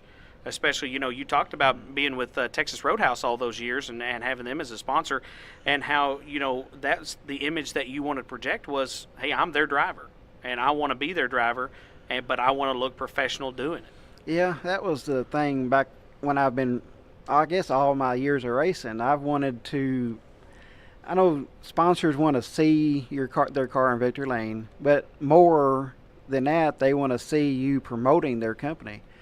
And back when I was the very first person to be sponsored by Texas Roadhouse, and I had them for right at 15 years before I decided to quit running full time. And I wore a Texas Roadhouse shirt 7 days a week, and I was always promoting Texas Roadhouse, and that's what kept them with me, or us together that whole time, was I always promoted for them. And then when I got Coors Light and WBKR, I was always wearing, actually I had them, all three of them together, and the shirts I wore all the time had Coors Light and Texas Roadhouse on them, and I ran number 92.5 for the WBKR. And that's what helps helped me keep sponsors all them years together. Right. And I don't know for sure, but I'm probably guessing I've probably got the longest Fisher's Key Stop sponsor going now too. Probably so. I know Tommy sponsors I just think about every race car out there. I think Tommy just forgot he put his stuff on your car. I think that's what it was. Yeah, he may have. But Tommy's actually sponsored me probably close to 20 years. Wow. And it may not be that long, but I've had his name on the car every year and don't get much, but anytime he has a car show, I take my car out there and he does the Christmas thing for the kids at Christmas time, and I take my car and I go out there and help them with it, and you've got to help your sponsors to keep them around. Well, that's true. And, but before we roll into some advice stuff, I want you to talk about Tommy Fisher and what your relationship with him has meant, because that's a guy who freaking loves racing. You know what I mean? He absolutely loves it, and he's super into asphalt racing. He absolutely loves Kentucky Motor Speedway, a big part of what they're doing out there, and a good friend of yours. Yeah, he's a really good friend, and he will do anything for Kentucky Motor Speedway. He is an asphalt racer at heart. They have sponsors from dirt, but his heart is at Whitesville on asphalt, and he has helped me out, and he's helped a lot of people out. I don't know how many cars he's actually sponsored over the years, and people, I guess, well, we're getting off the subject again, but the cars he sponsored don't go to his Fisher's Key Stop Appreciation Day. Right. If a guy gives you money and you got his name on a car, go help him out at his show. And a lot of them don't, and that's what I feel bad for Tommy. As much money and his heart and the blood and sweat and tears he's put into racing, that people don't return the same favor to him. Right. And that's what I'm trying to do. He actually owns half of my car this year, but I think that is because of our past relationship. I help him promote Fisher's Key Stop and Fisher's Towing. Right. And that's important. That's super important. And while we'll go ahead and get into this, since we've kind of piqued the interest anyway, is, you think back on your 29 years of racing and, your time around the sport and being around, upper levels of racing in the ARCA series and different things like that. But, what kind of advice could you give to somebody? And we're trying to get new people into the sports, that's one of the big things, is keeping people into bringing them in, but keeping them in and keeping them interested. But what kind of advice would you give to somebody just coming into the sport or wanted to get into the sport? Get in the division that you can afford and that you will like. I know there's a lot of people, I guess, the rich families that don't start out at the bottom. Like Whitesville, the bottom class is the scrapper class. Right. Spend some money and get in a scrapper class, get out there and run, see if you like it, or Thunderstock. Start out the bottom, work your way up. Some of them get out there and spend $20,000 and build a late model car, or $50,000 build a late model car or sportsman car, and run a couple years, and their family's broke. Right. Because they spent so much money on it. But if you start out lower, see if you like it, find some sponsors, get the relationship with your sponsors, and the biggest thing with the sponsors is help promote that sponsor. Don't just take their money, put their name on a car. I don't know how many times I've heard people in Victory Lane that's had 5 or 6 sponsors on a car, and they thank 20 sponsors. Either, I don't really know why is that sponsor's not on their car. And you've got to help promote that sponsor.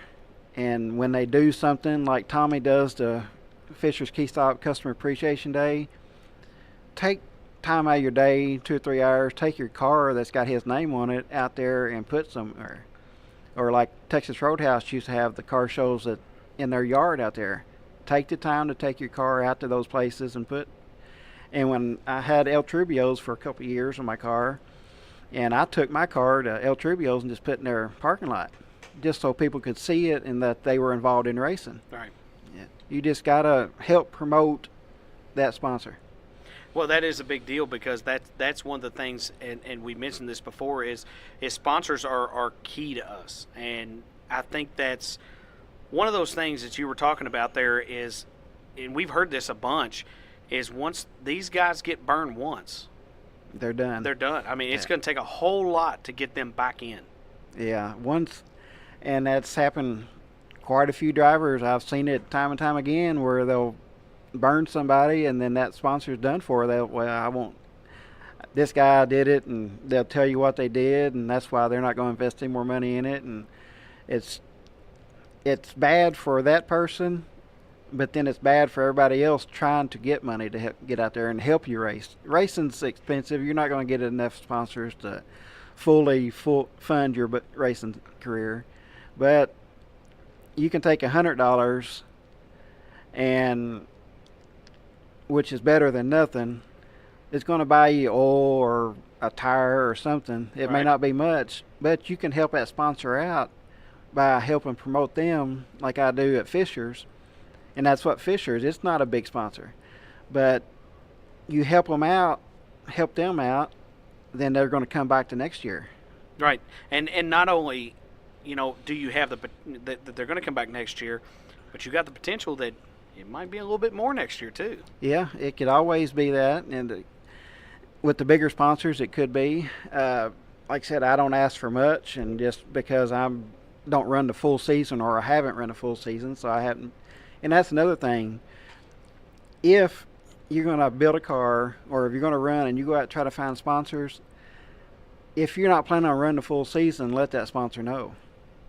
Yep. Don't take their money. Okay, we're going to run this many races at Windy Hollow or KMS and show up twice.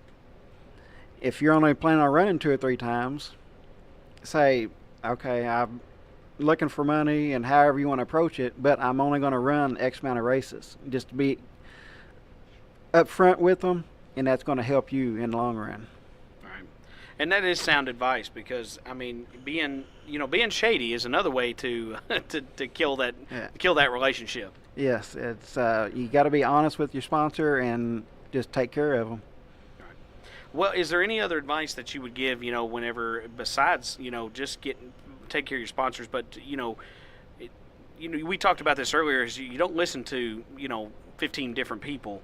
Do you try to get with someone, and it all starts out, a lot of racers start out the same. They got to go to the races, they went to the pits, got to talking to some people, and that's how relationships are built. And there's a lot of guys out there that want to bring in a young guy and kind of be like, hey man, check this out, do you like this, is this something you're interested in? And try to give them that push off and try to help them along the way. Because I feel like a lot of drivers want to do that these days, is help these young guys out. Yeah, like I said, out at Whitesville, there's not that many cars or that many young people coming, so it's hard. I've kind of did that, but I guess I don't know how much you can actually say. Like Patrick Boland, the one LB Towing, me and his dad raced together for years, and any time I needed something, Larry was there to help me. And if he needed something, I was there to help him. And then when he passed away from cancer, Patrick, I kind of took him under my wing and kind of helped him work on a car, and was trying to teach him everything that I knew, so it would make him better. And it's worked. He's become a better driver. He knows more about cars now than he has, and he's got now where he's wanting to look forward to his son coming up and racing and doing the same thing to him. So if you can find somebody, teach them and bring them up, and then maybe in turn it's going to bring somebody else up. Right. And that's a domino effect, because that's what they see, and a lot of times that does go pretty far as, well, this guy was willing to help me, well, I need to be willing to help this young guy, and then maybe he's going to, and that's a chain that's part of the racing family.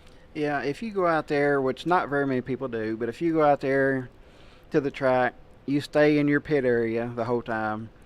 Don't go to, I'm not hardly ever in my pit area. I go around talking to people the whole time. But you got to make relations with people, talk to them, become friends, and maybe there may be that chance where, there could be a young person sitting there that hey, that was pretty neat, that guy going around. And maybe it's going to help him become that same type person. Well, and that is important, because I feel like these kids these days are missing out on a big opportunity. Some of them, because a lot of them, like we've got cell phones sitting here right on the table. But I feel like so many kids our faces are buried into that, and they're missing all this fun stuff that's going on in the world of motorsports. And again, that can be anything. It doesn't have to be stock car racing. It can be anything. But I think they're missing a big opportunity to get involved in something like that.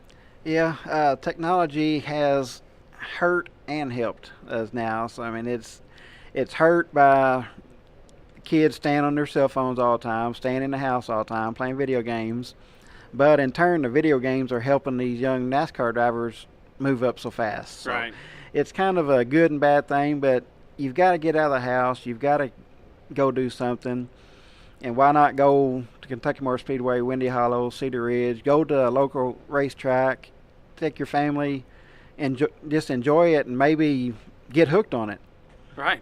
Well, and we talk about it being a drug, and while it's a very, very expensive drug, it really is.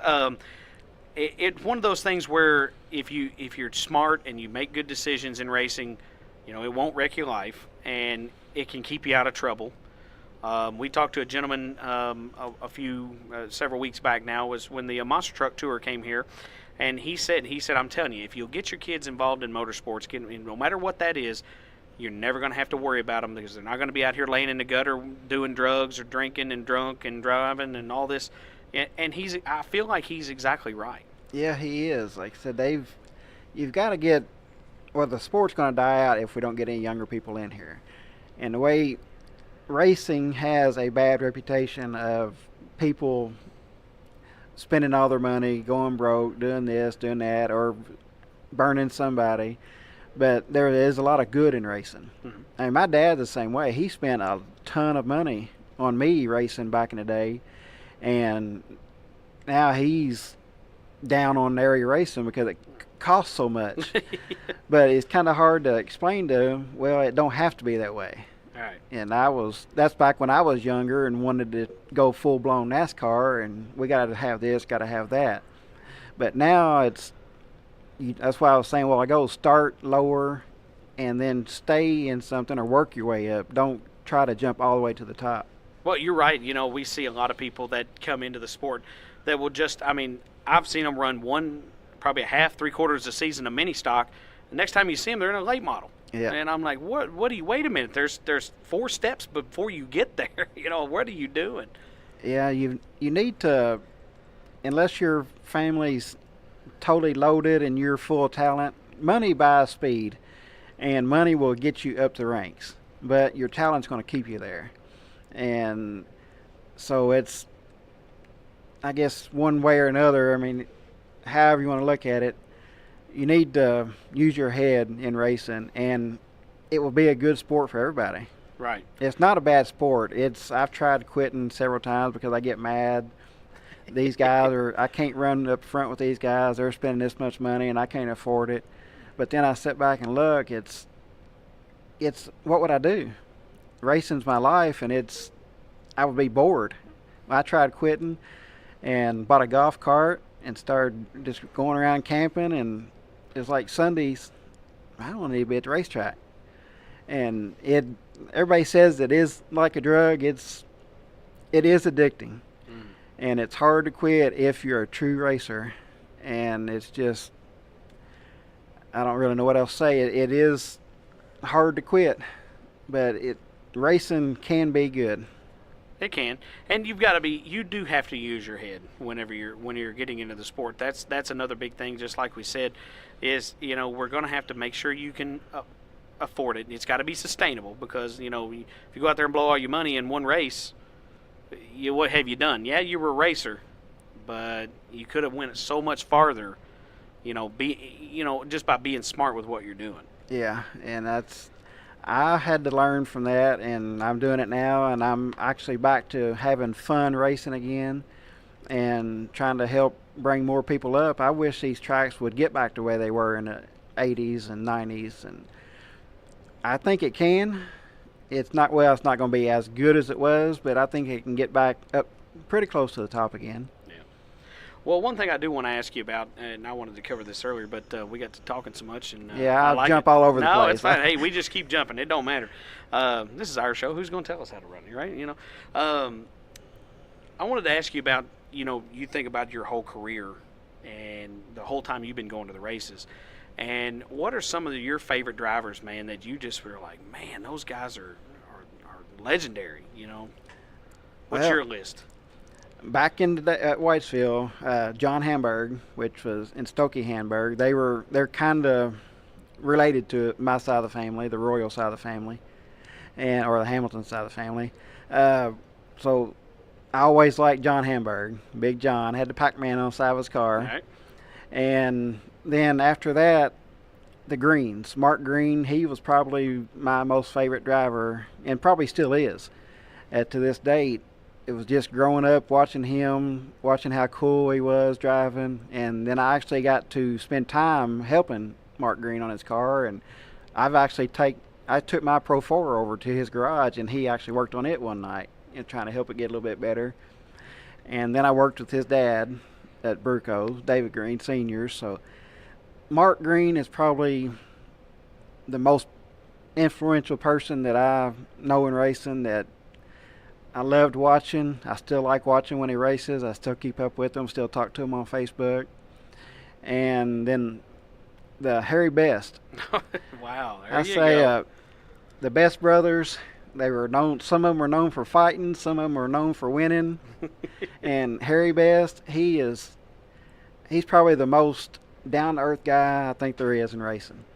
I had a shop there on 3rd Street, and he's always come up and talked to me. And he stopped in there one day and was talking, and next thing I know, he was back again a couple of days later, and he'd come and just sit and talk and hang out. And every time you see him in town, he'd come up and shake my hand, say hi, how you doing? And then I moved shops, and next time I saw him, I moved the shop out to my house, and where's your race car at now? Where's your shop at? I've come by there a few times, you're not there. And then now he's coming out there. So it's just, he is the class act of racers around this area. He's had victory, he's had the downside part of it. He's not racing anymore, but he's still involved in racing, and he treats me like one of his best friends. So I always liked watching him run. And David Dinky Duncan. That guy. We still chat on Facebook all the time and talk quite a bit when we see each other out. And he's got some knowledge. Yeah. Yeah. Whenever I see an old picture on Facebook, I tag him in it. Then next thing you know, he's saying who it is. And then when I see him out in person, like I did at Fisher's Key Stop, he was saying, "You remember that picture you tagged me in?" I said, "Yeah." He said, "Did you know who that was behind it?" "No, that was Jeff Green."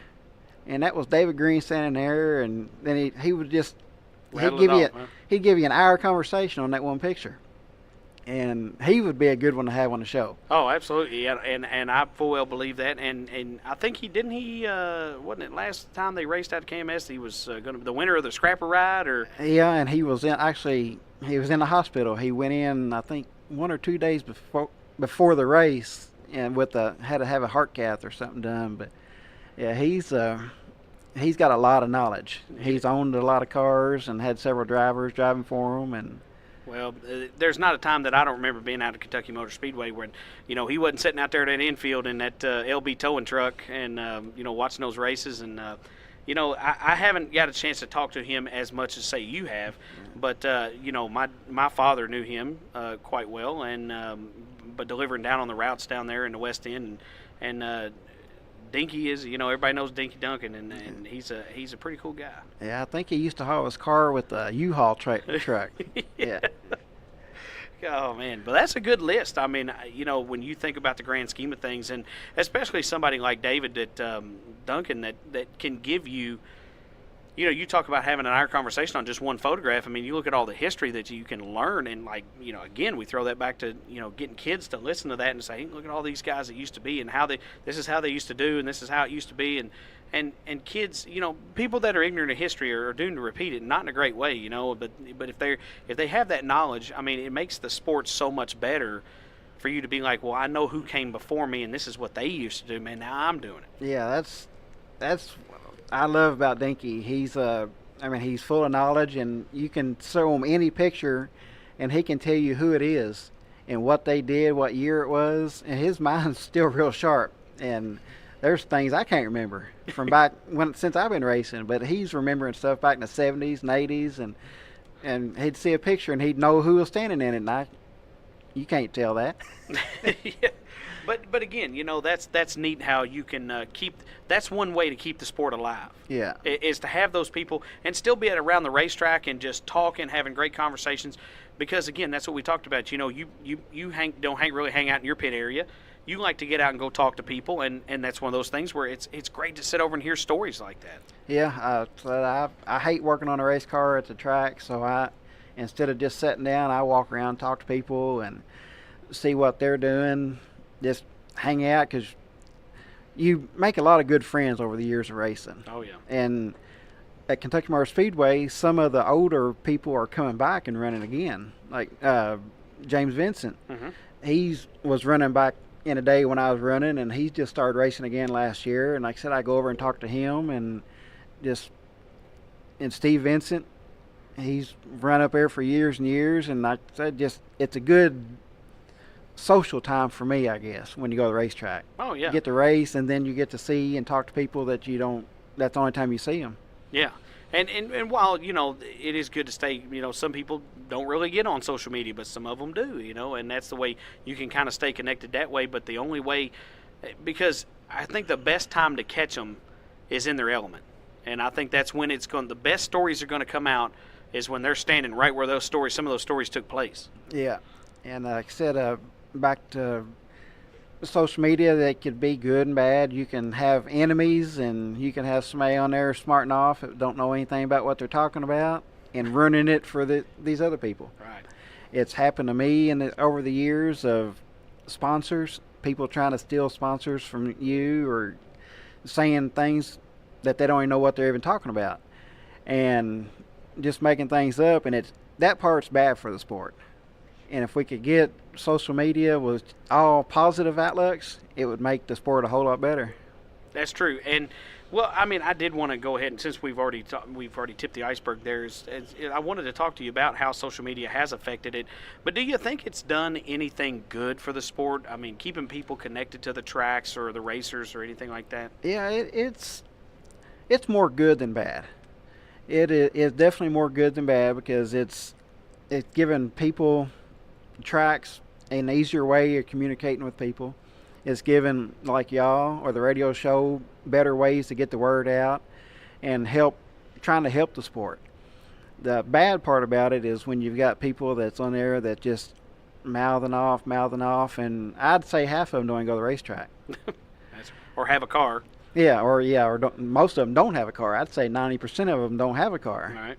And then some of them don't even go to the races. They're overhearing this person say something, and then they're overhearing this person say something. And it would be better if they just kept their mouth shut for the sport. Well, yeah, because, and you're right, no, 90% of them don't have a car. But what I think we run into is that they're affiliated with somebody who's affiliated with somebody who blah, blah, blah, blah, blah, affiliated with somebody 14 times down the line, and that's their driver, Yeah. And they feel like that, they probably hadn't talked to this person twice in their life, but they feel like they've got to go in and start fighting the battle for them, even though, you weren't in the pit area, you weren't in the tech line, you weren't in the race car during the race, you have no clue what was going on. Exactly. There's only very few people that actually know what went on, and they're should be the only ones talking, or you should listen to. But right. Betty Joe will say something about this, and then somebody else will say something about that, and then before too long, it's really blown out of proportion. Right, and it's not even... And it's hurting the racetrack. Right, and it's not even on the topic of what it even originally started out, and then it starts the personal attacks and things like that. And you're totally right about that, because I actually saw a little bit of that this last week. And, well, it actually started out as track bashing. And while you can be critical of a track or drivers, again, you're entitled to your opinion. Everybody is. But in being critical of a track goes just so far. It doesn't, but then it gets to become a personal attack. And I think that's where we draw the line. Yeah, and if these people would think about what they're doing, if they keep this up, and if more people start doing it, that track's not going to be here. And then they're going to, oh, well, that don't matter. If we don't need that track, they were just favoritism. That's track. That's all they were doing. But it's going to hurt the sport in the long run. Right. Because now that person is sitting at home on Sunday night with nothing to talk about. Wishing they could go to the races. Yeah. And I think we see that, and I caution people. I very, very strongly caution people, and we've even said that about Facebook Live videos. Hey, it's great, sometimes people go Facebook Live and things like that and show the race going on. And while we do want you to come to the races and patronize the racetrack, that's a main thing. But maybe not everybody can get there every Sunday or every time they race, and it's important to maybe, hey, I wanted to see a Thunderstock race, man. Them two guys is all over each other. I want to see that. Well, I've got Facebook Live for you. But when you do that, I caution you to just, when you go live, Facebook's on, your mouth's shut, your mouth's off. Yeah. You know what I mean? And just let the drivers tell the story. And you can see everything that happened. You can draw your own opinion or see everything. There's nothing missed. You know what I mean? Yeah, talking about the bad publicity and stuff like that on Facebook, that just happened. Somebody posted a video of my feature race last week. All right. And everybody, there's several congratulations and this and that. And didn't know Kentucky Motors, didn't know they were racing this weekend. I would have been out there. And then some guy comes up, only 2 cars? Can't they get any more cars than that? And just, why? Yeah, why say that, you know? And yes, while we understand that from a standpoint of, we would love to have 15 cars in this class, yes. But show that this class is competitive and it's worthy of more cars to come, and that these guys don't sit there and, hey, Mike Royal could start that race and turn immediately right into Steve Edge, take him out, cruise to the win. Well, what kind of deal is that? You guys are showing that you guys can run door to door, side by side, nose to tail, bump here, bump there, get inside of somebody, root them up out of the groove. But nobody got a wrecked race car. Didn't no fenders get tore up. Didn't no feelings get bent. Like we say on this show. But nobody's feelings got bent. And it's 2 guys that can go back there and shake hands and be like, man, all right, well, I'm going to try to get you next week. All right, well, I welcome the challenge. We parked beside each other. Right. So, we did get out and shake hands. And it don't matter if you've got 2 cars or 10 cars. If that group of car puts on a good show, then there's really nothing to say bad about that class or that racetrack. Right. And that's what a lot of people do. That's the most critical thing I hear about Kentucky Motor Speedway is the car count. Well, why do we want to go out there and watch 6 cars race? Why do we want to go out there and watch 2 cars race? Well, if you don't go, there may not be a place for those 2 cars to race at. And you may see the best race out of those 2 or 3 cars or 4 cars than you would if there was 20 cars out there. Well, I will tell you this, and this is absolutely not critical of the racetrack or the racing product. And I talked to Brad Payne and Tommy, and I love those guys. But honestly, the scrapper race, which was crazy anyway. It was no rules. Everything just went that race. I actually ride in one of those. Did you? I do every week. We got double the helmets on. You're like, I'm gonna be in the back here, man. You just drive. But between the scrapper race, but like I said, it was just nuts. But the street stock race was good, for the first couple of laps. Then it kind of got follow the leader there. But I'd got to tell you, the Thunder stock race with those 2 cars was the most competitive race, and that's something to be said about that. Yeah, like I said, if you've got 2 or 3 cars and put on a good show with each other, or say race each other, it's going to be. I would want to go back and see that again. I don't care if there's 2 cars or not. I'd want to see those 2 cars race good, that clean and good together again, instead of seeing 8 cars and they're all single file spread out over the whole track. Yeah, right. There may be 8 cars, but who wants to see nobody's racing? Right. And up here at Kentucky Motor Speedway, there has been, for the most part, good racing in each division. There are not very many cars, but there's good racing in each division. Right. But that's, again, the show is what's going to bring the fans. Yeah. And the fans is what's going to bring the money to the purses and things like that, and hence more cars, you know what I mean, to be able to draw from. So I think it all goes hand in hand. If the crowd does not come, it's hard to keep the gates open at the track. Oh, yeah. And it's bad when you got 2 tracks like now, Windy Hollow and Kentucky Motor Speedway, both going to be back on Sunday nights. And I'm hoping that they kind of work their schedules together where they're not running on the same nights. But you need to go to the racetrack as a fan, or you may have the possibility of that track shutting down and not opening back up. Then you won't have anywhere to go. Well, and you know, I had already talked about going to KMS last night. They raced, and I was coming home on vacation, and Wes and I usually do we call the quick 6. And we go out and try to do driver interviews, and we were trying to make it back, or I was, and to try to get out there and do those. It just time-wise, it didn't work out. But what it was, though, when my wife and I rolled back into Whitesville, we didn't even go to the house off of vacation. Been gone for almost 10 days. We swung through the city, grabbed my $20 for the races, and we went right back out to the track. I live a mile and a half from the track anyway, and went right back out to the track and watched the races before we ever even got home on vacation. Hadn't even got home and turned the air conditioner back down. See, and there's not very many people that would do that, but that's the kind of people we need in the sport. Right. And, you know, I think the crowd, and what was great to see was a lot of dirt drivers were there. I mean, a few competing in different, you know, especially the scrapper class. But I saw a lot of dirt drivers in the stands. Yeah. They came out to enjoy the races. I mean, just a beautiful Sunday night. And enjoy the races. That's the way it works. I mean, I used to go. I haven't been this year to Windy Hollow because it's just every time something comes up, I can't go that night. But I'm planning on going. But if you run on the same night, you have to choose. But if you run on separate nights, then you've got the option to go to both of them.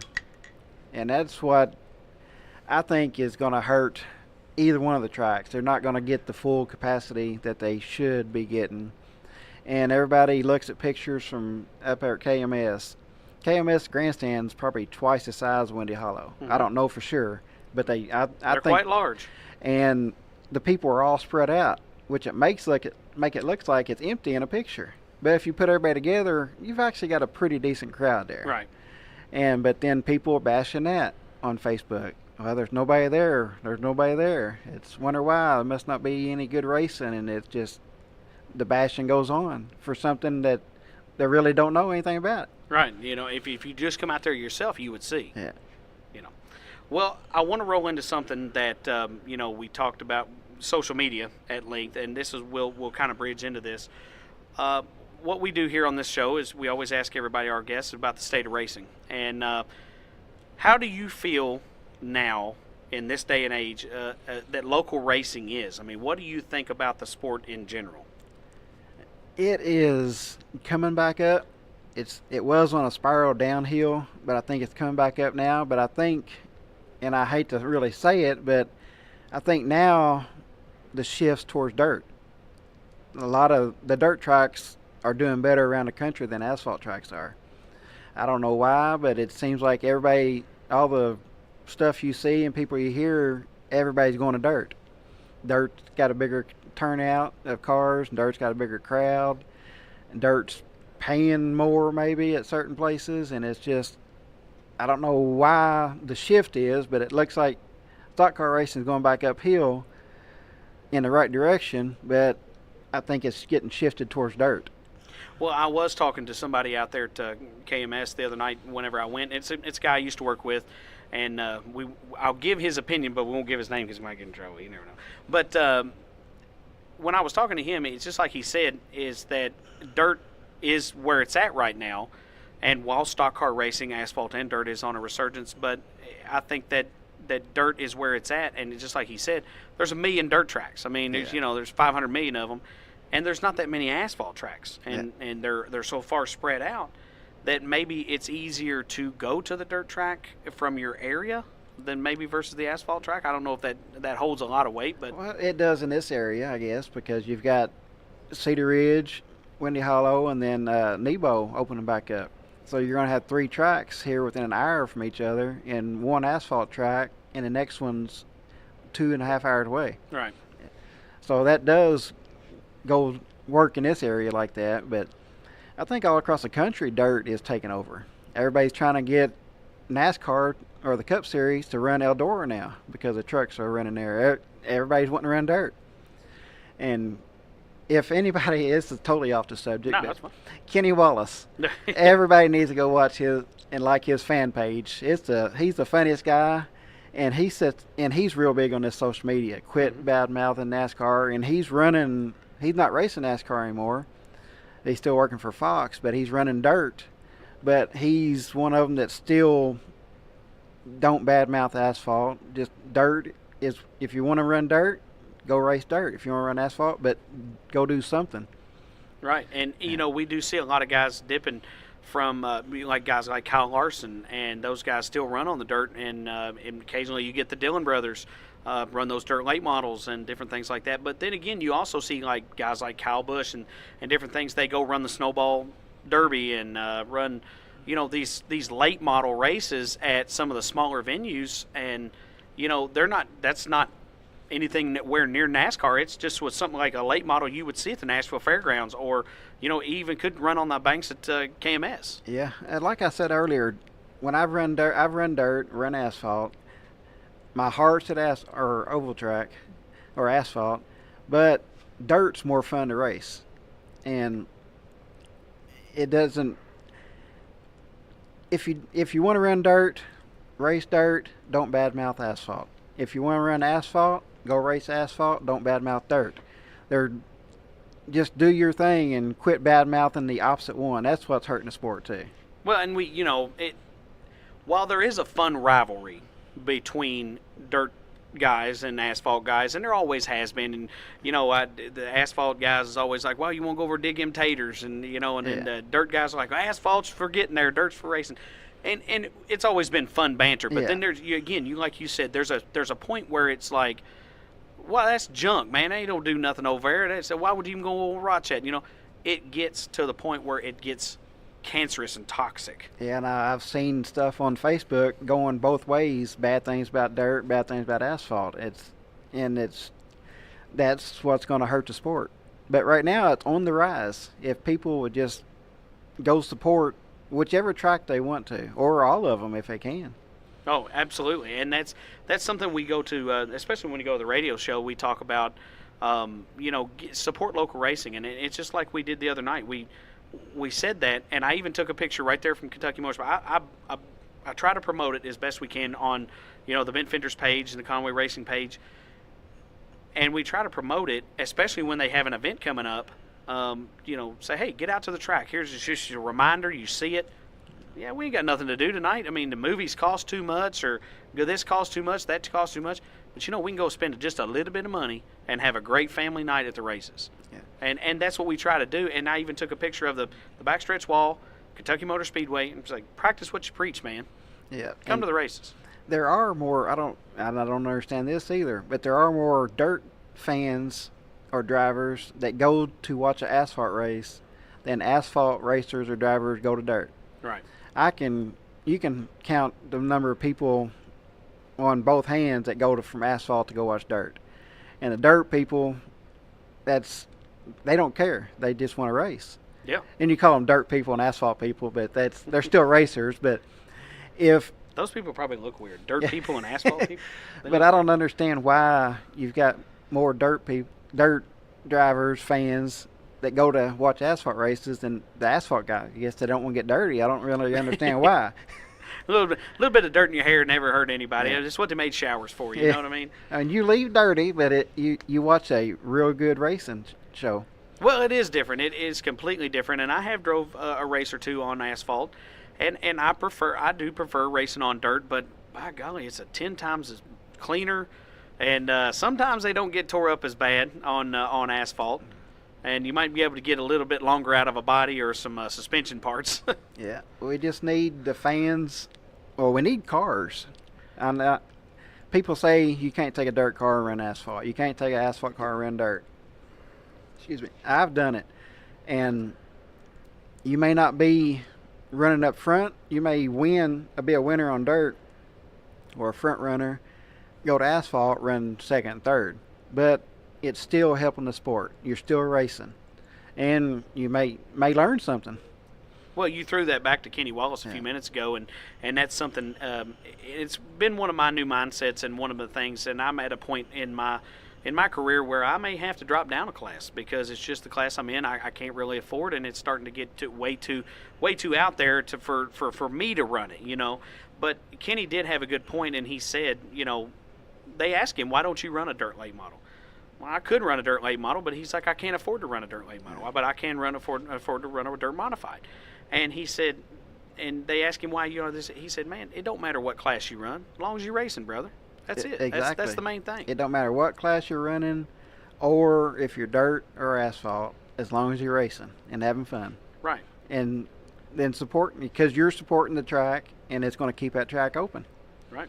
And no matter what class you're in, I mean, you know, all cars count in the car count night, and no matter if it's 500 mini stocks or 2 Thunder stocks, it don't matter. You know, as long as we're getting cars to the racetrack to put on shows for the fans. Yeah, and the scrapper class, I think Jake Shan started a few years ago out there at Windy Hollow, and it's taken off, and it's right now the best class to go watch race. They get mad and want to fight, but it's fun to watch for the crowd. In a $300 car, by golly, it ain't in a $30,000 car. And racing to win for $100. Yes. And like I said, I ride in one with Dustin Brown every week out at Whitesville, and it's a blast. I would never think I would have fun where I didn't have control of the car, but it is a blast just sitting in it. And everybody, you ask somebody, you want to ride in this car? I ain't riding. If I don't have control, I don't want to get out there in it. But it is a blast just to ride around. Get you a Coca-Cola and see how long it takes for you to spill it on.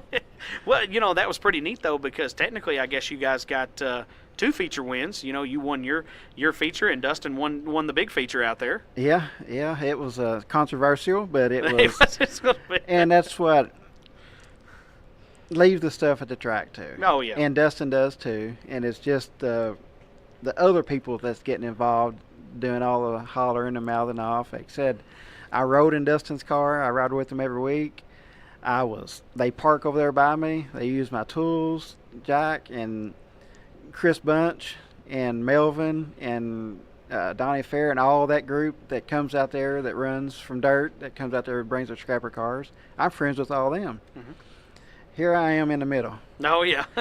And so I went over there and talked to Chris and gave him a congratulations, a good race. I said and talked to Donnie and Melvin, and I said it's fun. I said that's what I'm out here for. I said there's no hard feelings. I said he's not out here to take you out. I know you're not out here to take him out. I said it's just hard racing, and that's what it was. And it was the fans that were blowing it out of proportion. Right.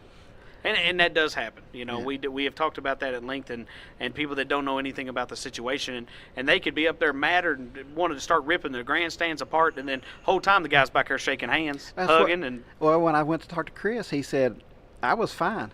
He came up and hit us in the back end after the race was over on the track. They did, yeah. And that's I've done that before. I've actually spun somebody out before, but it's still on a racetrack. And got back there, and he said, I'm fine. He said, I just let you know I wasn't happy, but he said, I'm fine. He said, I have no hard feelings. I'm not coming back next week to just take you out. He said, that's racing.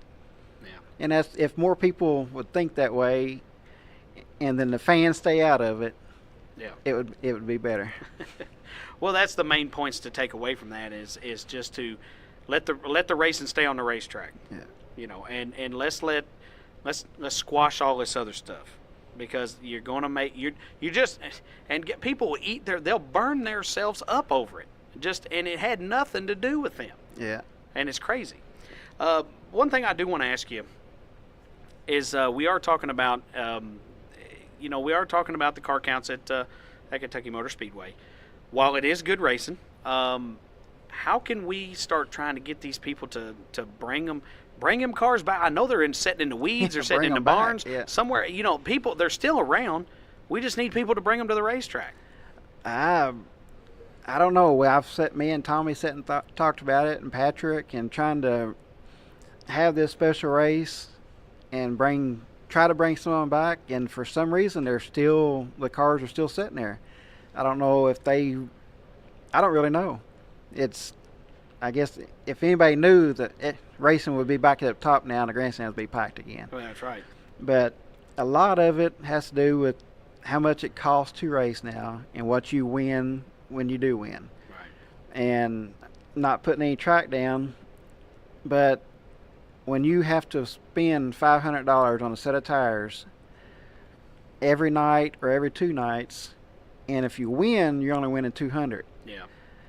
Racing, you're not going to make money in racing. No. You're going to lose money. Mm-hmm. But if you don't lose as much money, it feels better. It feels better, and you may bring a few cars back. Well, that's what, to echo a point from several episodes back with John Hayden, he said, you know, we're running cars that are 4 times as expensive for the same payouts we were running in the 1990s. Yeah. You know, and I just don't think that's a catalyst. And again, we're not laying this on anybody, and this could be dirt, asphalt, anything.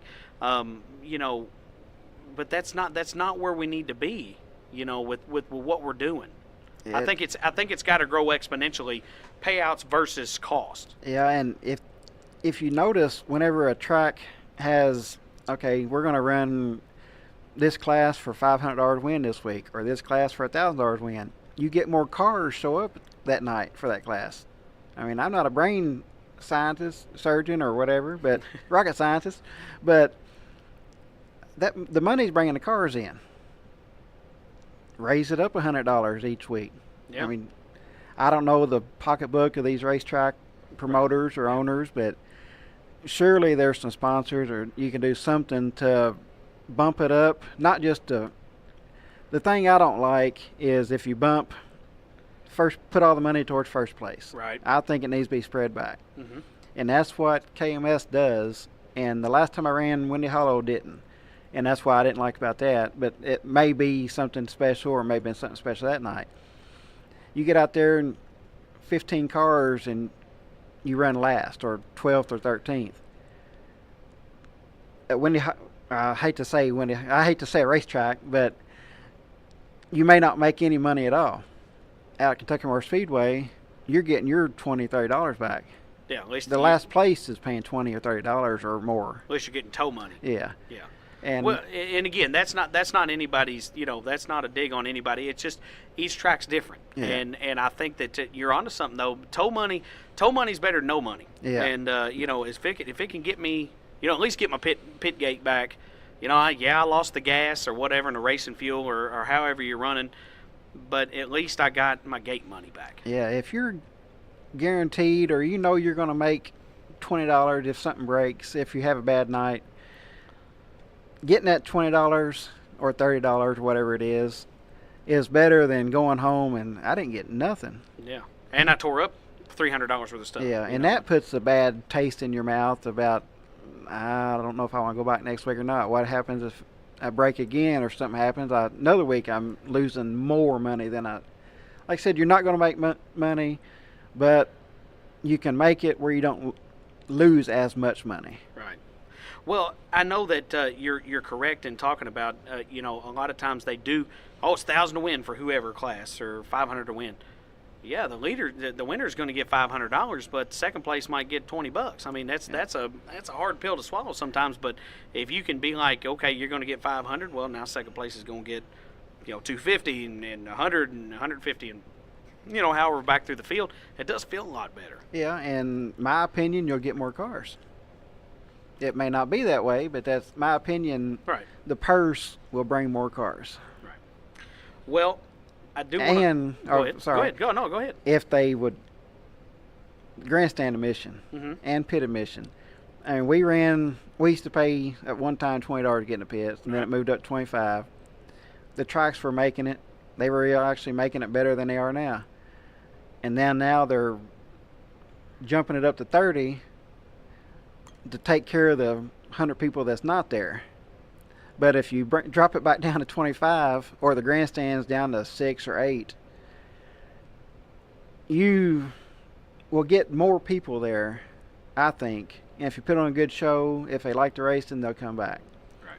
And you can make up money into concession stand. Most everybody's going to concession stand to buy a drink, buy a hamburger, buy a hot dog or something. So the pit admission and the gate price is what keeps a lot of fans away and some cars. Well, and I've never really got into this, and to me, I don't know, I can see it from both ways.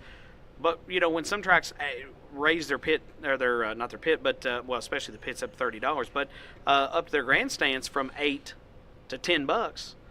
A lot of people are like, I'm not going out there paying $10 for that. Exactly. My family does not go because of that. As a part of me, like, it's only $2, but that's, I guess some people see it as the principle of it. Well, if it's maybe $2, but it may be $4 or $6 for this family. Right. And it's just my family. I've been trying to get them to come back, and they say, well, how much is it? And you tell them. Well, then they start figuring it up, and well, the time we go to get a drink or something at a concession stand or something, we're going to spend this X amount of money. Yeah. We just sat at home. Right. And which is not helping things out, but that's a reason why they're not coming, and maybe several other people. Right. Well, one thing I do want to ask you, you can take your promoter hat off, but you put your fantasy booking hat on, and you think about our racing product is now. But is there anything that you would like to see? I mean, and this can be anything that you'd want to bring in. Sky's the limit. But is there anything that you'd want to see maybe back at a Kentucky Motor Speedway or at a Windy Hollow Speedway that we don't normally run or that used to run that you'd love to see again? Anything like that? I would like to see. Well, I think Windy Hollow. I don't know all the names. The 305 class, is that the Rusty Boat or Rusty the Bomber? Boats? Yeah. Rusty Boat. Yeah. I think those type cars. If you run them more or pay more, that's the bigger class. I think you're going to get the bigger car count out of around this area, because it's not, or maybe the Bomber class. Right. But one of those two classes is one of them that you don't have to spend a whole lot of money on, that you can come out there and run, put on a $500, $1,000 win race, and have a $1,000 win race for the Rusty Boat or Bombers. I don't know if they do that or not. They have or it $1,500, and get a lot of cars, get the enthusiasm back up. In Whitesville, have a $1,000 win street stock race. Get some of the dirt cars. I mean, if I ran dirt, and there's only 8 cars out there, and they're paying $1,000, and it's paying this much, I'm going to put me some asphalt tires and go out there and run and have fun. Maybe bring home a little bit of bring home a little bit of money. Yeah. That's right. And that's not a lot of guys, that's purse stealing or whatever, but it's not. It's just smart racing. I would like to see more big money races. There's one to your point there. At Cedar Ridge, a lot of times they were having 3 and 4 street stock cars. Okay, well, but they had 15 cruisers. All right, well, I didn't do it, and I have never, but I've thought about it several times and be like, well, if I just bump up to street stock, the worst I can finish is 5th. I've done it. And yeah. that's not, but 5th pays pretty good, versus 15th in the cruisers. Yeah, that's what I've done that before out there at Whitesville. I was going to do it the night of the CRA race. They was going to have the Larry Bowling Memorial in street stocks, and Thunderstock was off.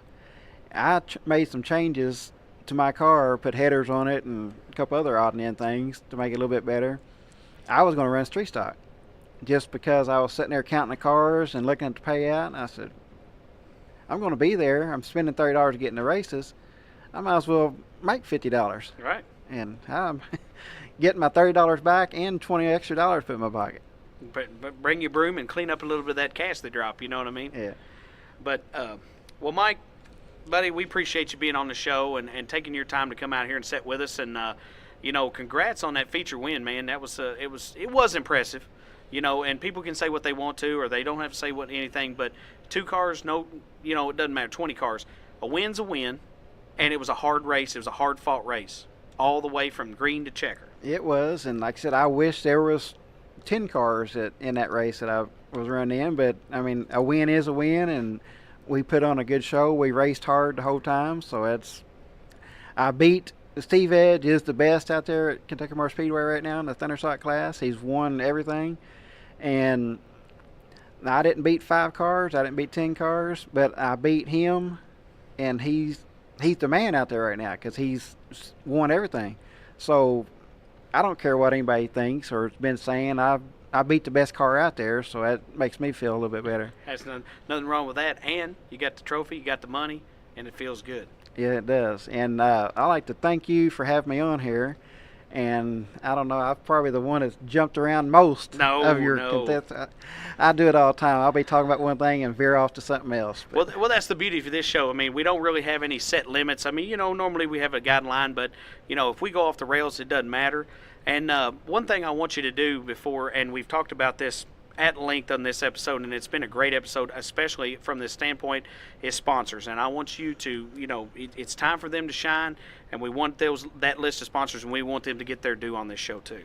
Well, that won't take very long with me. The Fisher's Towing, I always say Fisher's Key Stop, but it's actually Fisher's Towing is right. Tommy's. I couldn't do any of this without him this year. Him and Patrick Bowling with LB Towing. I've got 2 towing companies on the car, but everybody says, well, isn't that a contract? Well, they both own the car. Yeah, well, there you go. So, and they're good friends. Larry Bowling, Patrick's dad, and Tommy Fisher were best friends back in the day, so they're still like family. And if it wasn't for those 2 and those 2 companies paying the bills on this car, I wouldn't be able to run. So, and that's those 2, Tommy Fisher, Patrick Bowling, I couldn't do anything without either one of them this year. And then on my Sportsman car, Salem car, it's the same. Fisher's Towing and LB Towing.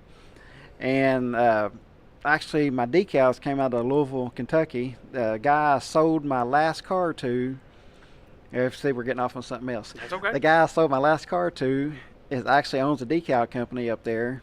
And he's been, hey, I'll make you decals for you. And since we worked out a deal when I sold my car, he was going to decal my next year's car. And so Adrenaline Graphics up in Louisville, he made some great looking graphics. And well, that's a pretty car. Yeah, he can do a good job. So if anybody's up in the Louisville area that's listening to this, go see Don.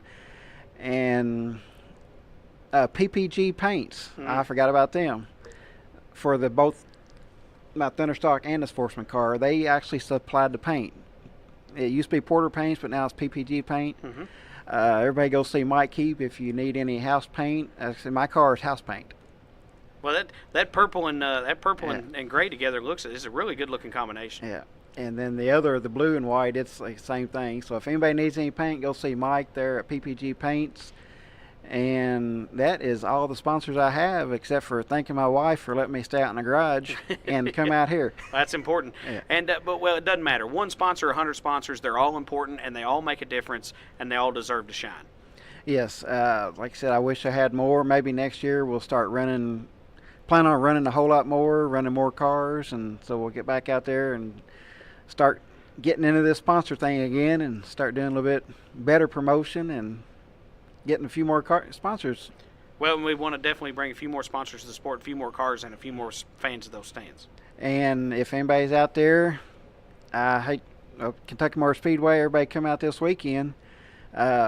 Windy Hollow is off, I think, Sunday. Mm-hmm. So there shouldn't be any excuse for nobody to come to Kentucky Motor Speedway, bringing their cars or coming to watch a race. Right. And anybody that's got any old cars out in the field, bring them out. Start getting them ready for next year. Yep. If you can't get them out ready for this year. Like I said, we're adding another car to our stable, the Pro 4 car, for next year, because we're going to try to bring that class, try to revive that class back and bring it back to the former glory. Yeah. So like I said, we're doing our part to help bring the track back. We just need a few more people to help kick in. Right. It starts small and gets big. That's the way we like it. Yeah. Well, Mike, appreciate it, man, and you're welcome back anytime. Part 2, we can have part 10 if you want to. And like I said, just come by, stop by anytime, tell us what you're doing, tell us what's new, and keep us informed on everything. All right, I appreciate y'all for having me on here. All right, we'll be back in a second to close this episode out. You know Fairview IT Management is your one-stop shop for all your home computing needs. But did you know they are also one of Owensboro's leading business automation services, offering network automation, system administration, and remote managed support? Fairview IT Management can become your help desk to help you reduce staffing costs and keep your bottom line low. Give Gabriel Kirtley a call at 270-228-4339 for all your business technology needs. Hi, it's Blake Smith, the voice of Regional Motorsports Power Hour, live on 102.7 WLME The Game and also Country Classics WBIO and WKCM.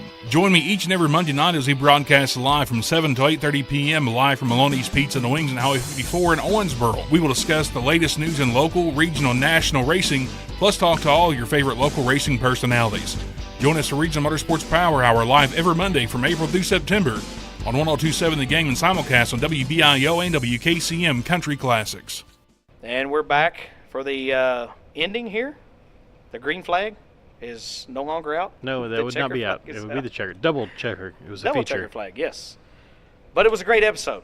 And not that we are happy it's over, because but we're happy that it happened. It was a lot of great stories from Mike. It was an easy breezy episode. I know he talked about being nervous, but I don't think any of that came across. No, he wasn't. I mean, he did not come across as nervous, and he didn't jump around as much as he thinks he did. No, not at all. And we do love jumping around because that spawns stories. It does. And there's a time to follow an agenda, and if you know me at all, you know I live and die by lists. But sometimes being organic and just going with the flow is where it's at. Well, that's why you get the best episodes. And, I full well believe we're doing some of the best stuff we've ever done in these last few episodes still yet, and more to come. A lot of great – we've got a guest list a mile long. And it keeps getting longer. It is. I mean, you got to think about how many weeks that are left in the year. That's only X amount of guests. I mean, we got guests to carry us all the way through next year. So because I didn't even think about the truck drivers that run out at KMS, the guys who race the trucks and stuff. Oh, Pro 4 stuff? Yeah. Yeah. Didn't even think about them. Yeah. We haven't even talked about that. Right. And that's something they're trying to bring back. And that's a historic class at Kentucky Motor Speedway. And they were Pro 4s, and then they went to mini modifieds, as Paul Dornberg can talk to us about that. I mean, he ran the mini mods and some of the Pro 4 stuff, and that was well before even when Mike Royal started. So that's a historic class out there. He did in his storytelling and everything while he was talking about his sponsors. He did forget. And he wanted us to make sure that everyone knew that he appreciated and thanked everything that the Epilepsy Foundation and the Indiana Racing for Autism organizations do for him as well. Right, and those are two very important causes. They are. And, children affected by that stuff every single day, and families, and they have to not necessarily live with that, but have to deal with that on a daily basis, and they need all the help that they can get. Absolutely. Because it's not a choice, obviously. It's just something that happens, and we have to go with it.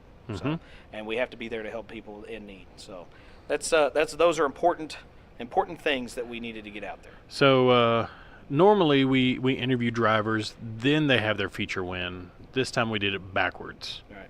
Well, we're trying to get some of the luck, man. We're trying to get some of the luck back. We're trying to get back to our winning ways. Yeah. Or helping drivers win. For sure. So, not necessarily been jinxed, but we want to get back there because we want everybody that comes on this show to have some good luck. We do. If we can and if we can go, hey, come on bent fenders and you're going to win. That's pretty cool stuff too. Yeah. But we do got to get it back to doing that. Agreed. So I did want to talk about something real quick that we did approach on the show, and it's kind of stuck in my craw, and I didn't want to I don't want to give it too much light, but what I'm starting to get tired of, and this is, and here's the thing, and people they're gonna say this, but what it is people getting it on Facebook, and for lack of a better term, bitching about racetracks, racers. I keep hearing all this stuff about, oh, he's a cheater. Somebody's a cheater. The only way they're going to find out if he's a cheater is in the tech line. Now, if he gets disqualified, hey, he was a cheater, okay? But if he's not and he passes tech, I don't care what you're saying, It is what it is. He passed tech for that night. That's up to the tech man to tech it. Okay? It's not for you to crucify them sitting in the grandstands and you don't know a radiator from a lug nut. Okay? And I'm not getting super butthurt about this, but I get tired of seeing this, and and then people try to get on there that actually know something about racing and try to tell you or explain to you why certain things happen or why this happened the way it is. Here's the thing. If a driver, everybody pretty much knows that races a car, that if a driver finishes in the top 3, they got to go to the tech line, okay? Right. Bar none. That's just the way it is. Top Right. 3, top 5, depending on what track, there you go. It's the same rules. If that driver happens to pull off the racetrack and lets them know and drives to the water hose to get cooled down and comes immediately back onto the racetrack, it just is what it is. If you don't know anything about a race motor, is that you have been flat on the floor with this thing for 15, 20 laps. It's hot. Right. It's very hot.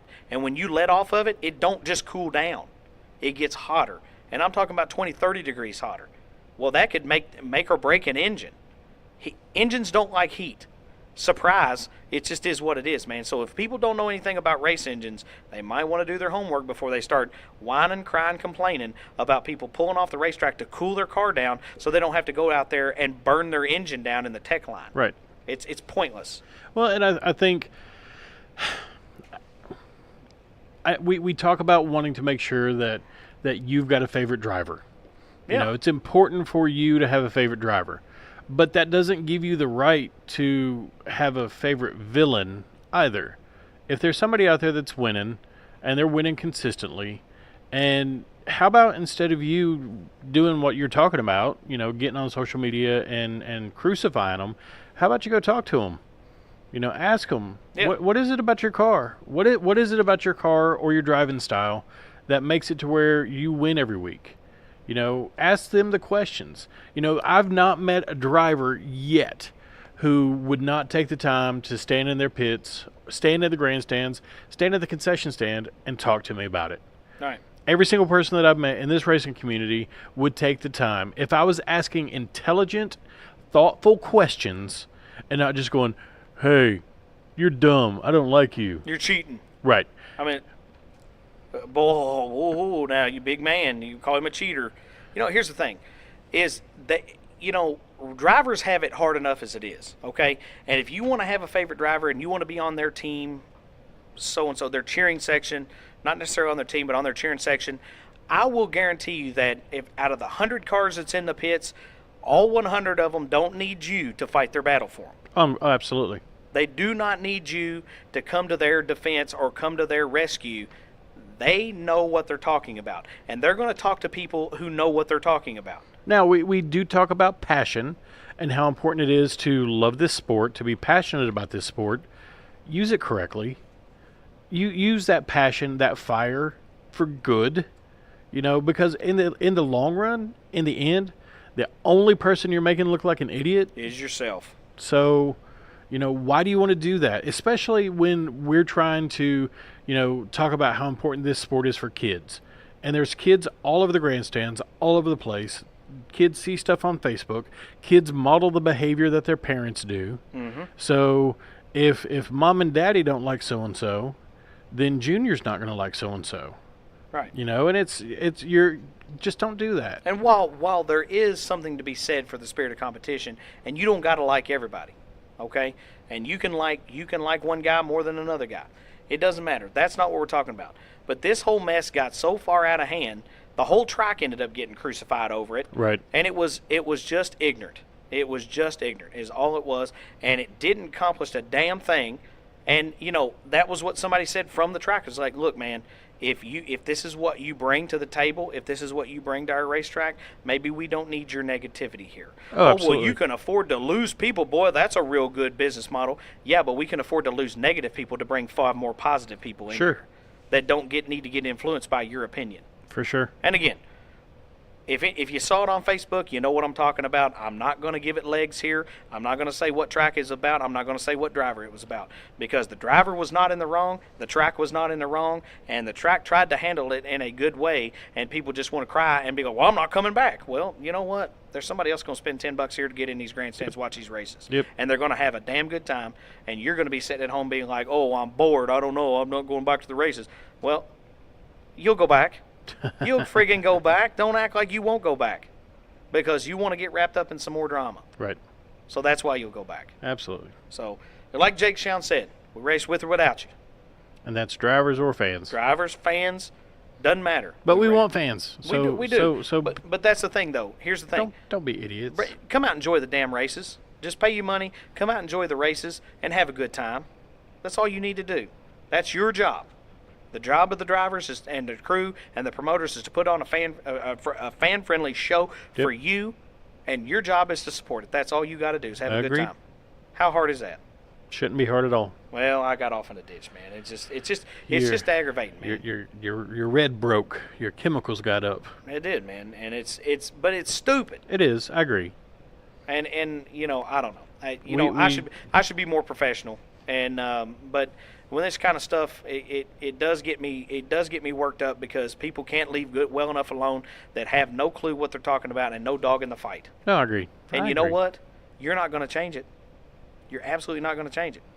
Hey, quit calling people cheaters. There's been cheaters. Right. Here's the thing. There's been cheaters since there was racers. Oh, sure. Okay? Not everybody does it, and I'm not accusing anybody of cheating. There's been people out there to cheat, but not everybody's a cheater that wins. Okay? Again, ask questions. Learn more about it. Be educated. That's exactly right. So. Leave your cheater crap at home. Agreed. You good? Yeah, I'm good. Did you get it out? I did. All right. So now, back to what we were talking about with Mike. Big thing is, man, do for the kids, do for the fans. Get these car counts back up. Right. I mean, he had some great stories to tell, and even touch rubbing elbows. And he did tell a story, and we didn't get to capture it on the radio here, or on the show. He did tell a story about when Greg Biffle won at Arizona. He kind of touched on it there. In Phoenix, in the ARCA car, his hand is in the victory lane photo, so his hand's famous. So he used to hang around in the old Bruco shop, and so that's pretty cool that he has a famous hand. Right. And I don't know if he did put up the number one sign. I don't know if he did that, but. Well, one other thing, hey, before I get off on a tangent, one other thing is, it's great that these drivers that when they win races, that the fans come out and take pictures with them. Right. Please stand behind the race car. Oh yeah. Please stand behind the race car, or take a big fan photo and take another victory lane photo with just the driver and car owner or whoever and the race car. Let these stickers show on these race cars. That car just did all the work for you besides the driver. For the fans, let that thing show in the pictures. Sure, that makes a lot of sense. I don't know if it's just a pet peeve of mine, but you know what? There's nothing that looks. I mean, it's great that all these fans and you got 1,500 people that come out to take a picture. But one thing is, let the car show. Stand behind the race car. If the picture taking guy has to get back 50 daggum feet to take the picture just because you got so many people wrapped around the car, as long as the car is visible, I'm fine with it. And I think that's a good idea. I hadn't thought about it before, but you make an excellent point there. So. Well, it doesn't make any sense. It never made any sense to me to cover the whole damn car up with people. And you can't see the number. You can't see. Always you got to pick out the driver. And most of the time, it's hard to see who the driver is. Especially if it's a driver you're not necessarily familiar with. Right. So get, by all means, come out and take a picture with the car. And if you got to, and if you got to cover up the car, then do a separate picture with just the driver and the car owner and the checkered flag. Get back to putting the checkered flag out there with the driver. That's awesome. And a fans, a sign that says feature winner, whatever. Yep. That's all stuff people want to have for posterity. Yeah, they want a victory lane photo, but what car did you drive? Right. What car? What year was this? Oh, I can't remember what car it was. I can only Agreed. see one strip of paint. Right. So, again, encourage all the fans, please go out and take pictures with your driver. Yep. But help them show their car off. For sure. Definitely. So, I better quit, man. I'm gonna get. I'm gonna get in on something else. I'll get fired up again. Let's talk about the people who make this happen for us. Yeah. Well, clear everybody out of the way so I can get my paper out here. So I can take this picture of the paper now. Sponsors of this deal we do here and my race team, obviously Mach 5 race cars, parts, and carts. John Hayden and the gang down there will help you out with anything you need racing related. Fairview IT Management, a sponsor of our race car, anything you need for your PC, computer security system, whatever you need. And also they let us record down here and take over their space, so that's a pretty cool deal. See Gabriel Kirtley and his gang down there. Martin's Towing and Recovery, see Tree Monkey Jeff Martin for any of your towing needs, 24/7. Roadside assistance, they got it. Chad's Barbershop right there in Highland 764, right there in Whitesville, Kentucky. Great haircuts, great conversations, just a cool dude, man. Go see him. Glenstone Construction out of Henderson, Kentucky. Slingshot Media Group, you can get advertisements put on these TVs that they have, and they roll 24/7. You know, great way to get your business out there. Yep. And if you need that advertisement designed for you, go see Red Star Graphics. I know a guy that does some pretty great work there, and coming a long way from when we started to Red Star is where it's getting today. It's going to be awesome. I hear he's pretty easy to get along with. He is. Just give him direction. Just give him what you want, okay? Just tell him what you want. Lori Kimball Home Realty, Willie's Carburetor and Dyno Shop, High Octane Racewear and Graphics and Apparel. You can find us, if you want to connect with us on social media, you can find us on Facebook, Conway Racing Team, and the Bent Fender Podcast. If you can find us on Twitter at Conway Race Team, Instagram Conway Racing, www.conwayracingteam.com, also the BentFenderPodcast.com worldwide. It's awesome. We're taking it over. So now, if you need a little bit more racing interviews in your life, go see Blake Smith, Regional Motorsports Power Hour every Monday night from Maloney's in Owensboro, 7 to 8:30. He's got your interviews. He's a great guy. Go see him. Have a great time there. Did we cover everything? No. One thing we got to cover is if you want to download the podcast, not necessarily just on the website, you can find us on iTunes for the Apple folks, Google Play Store. For the Android folks, you can find us on Podcast Addict, Podbean.com, Stitcher, Spotify, TuneIn, iHeartRadio, YouTube. We got you covered. Anything you need, you can find it right there. I was about to say BAM, but I can't. Jake can. Jake can, but I'll come up with something like that. But hooray! We did it. Huzzah. Huzzah. We got through another episode. Well, it was not grueling. Nope. It was a good episode. Had a great time. We had a good time, and we learned a lot from Mike Royal, and we look forward to seeing him again, especially up at the Halloween 200 up at Salem, where he is a 20-year veteran of that race, and always, by golly, usually always finishes the race and has a pretty decent finish. That's fantastic. And you know why he goes up there? Because he loves racing. Racing's good. Racing is good. So feeds the soul. So, you got anything else to add, brother? No, sir. Just try to catch me Sunday at KMS because I think I'll be out there. You gonna go out there? I think so. I need to get some experience. Yeah, I needed to diversify. I do. So. What was it? The Dudley boys always used to testify. They did.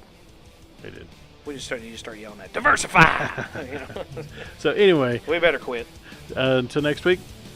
Nathan Conway, West. Asphalt Llewellyn. Asphalt Llewellyn. We could have come up with something better. We will next week. It's fine.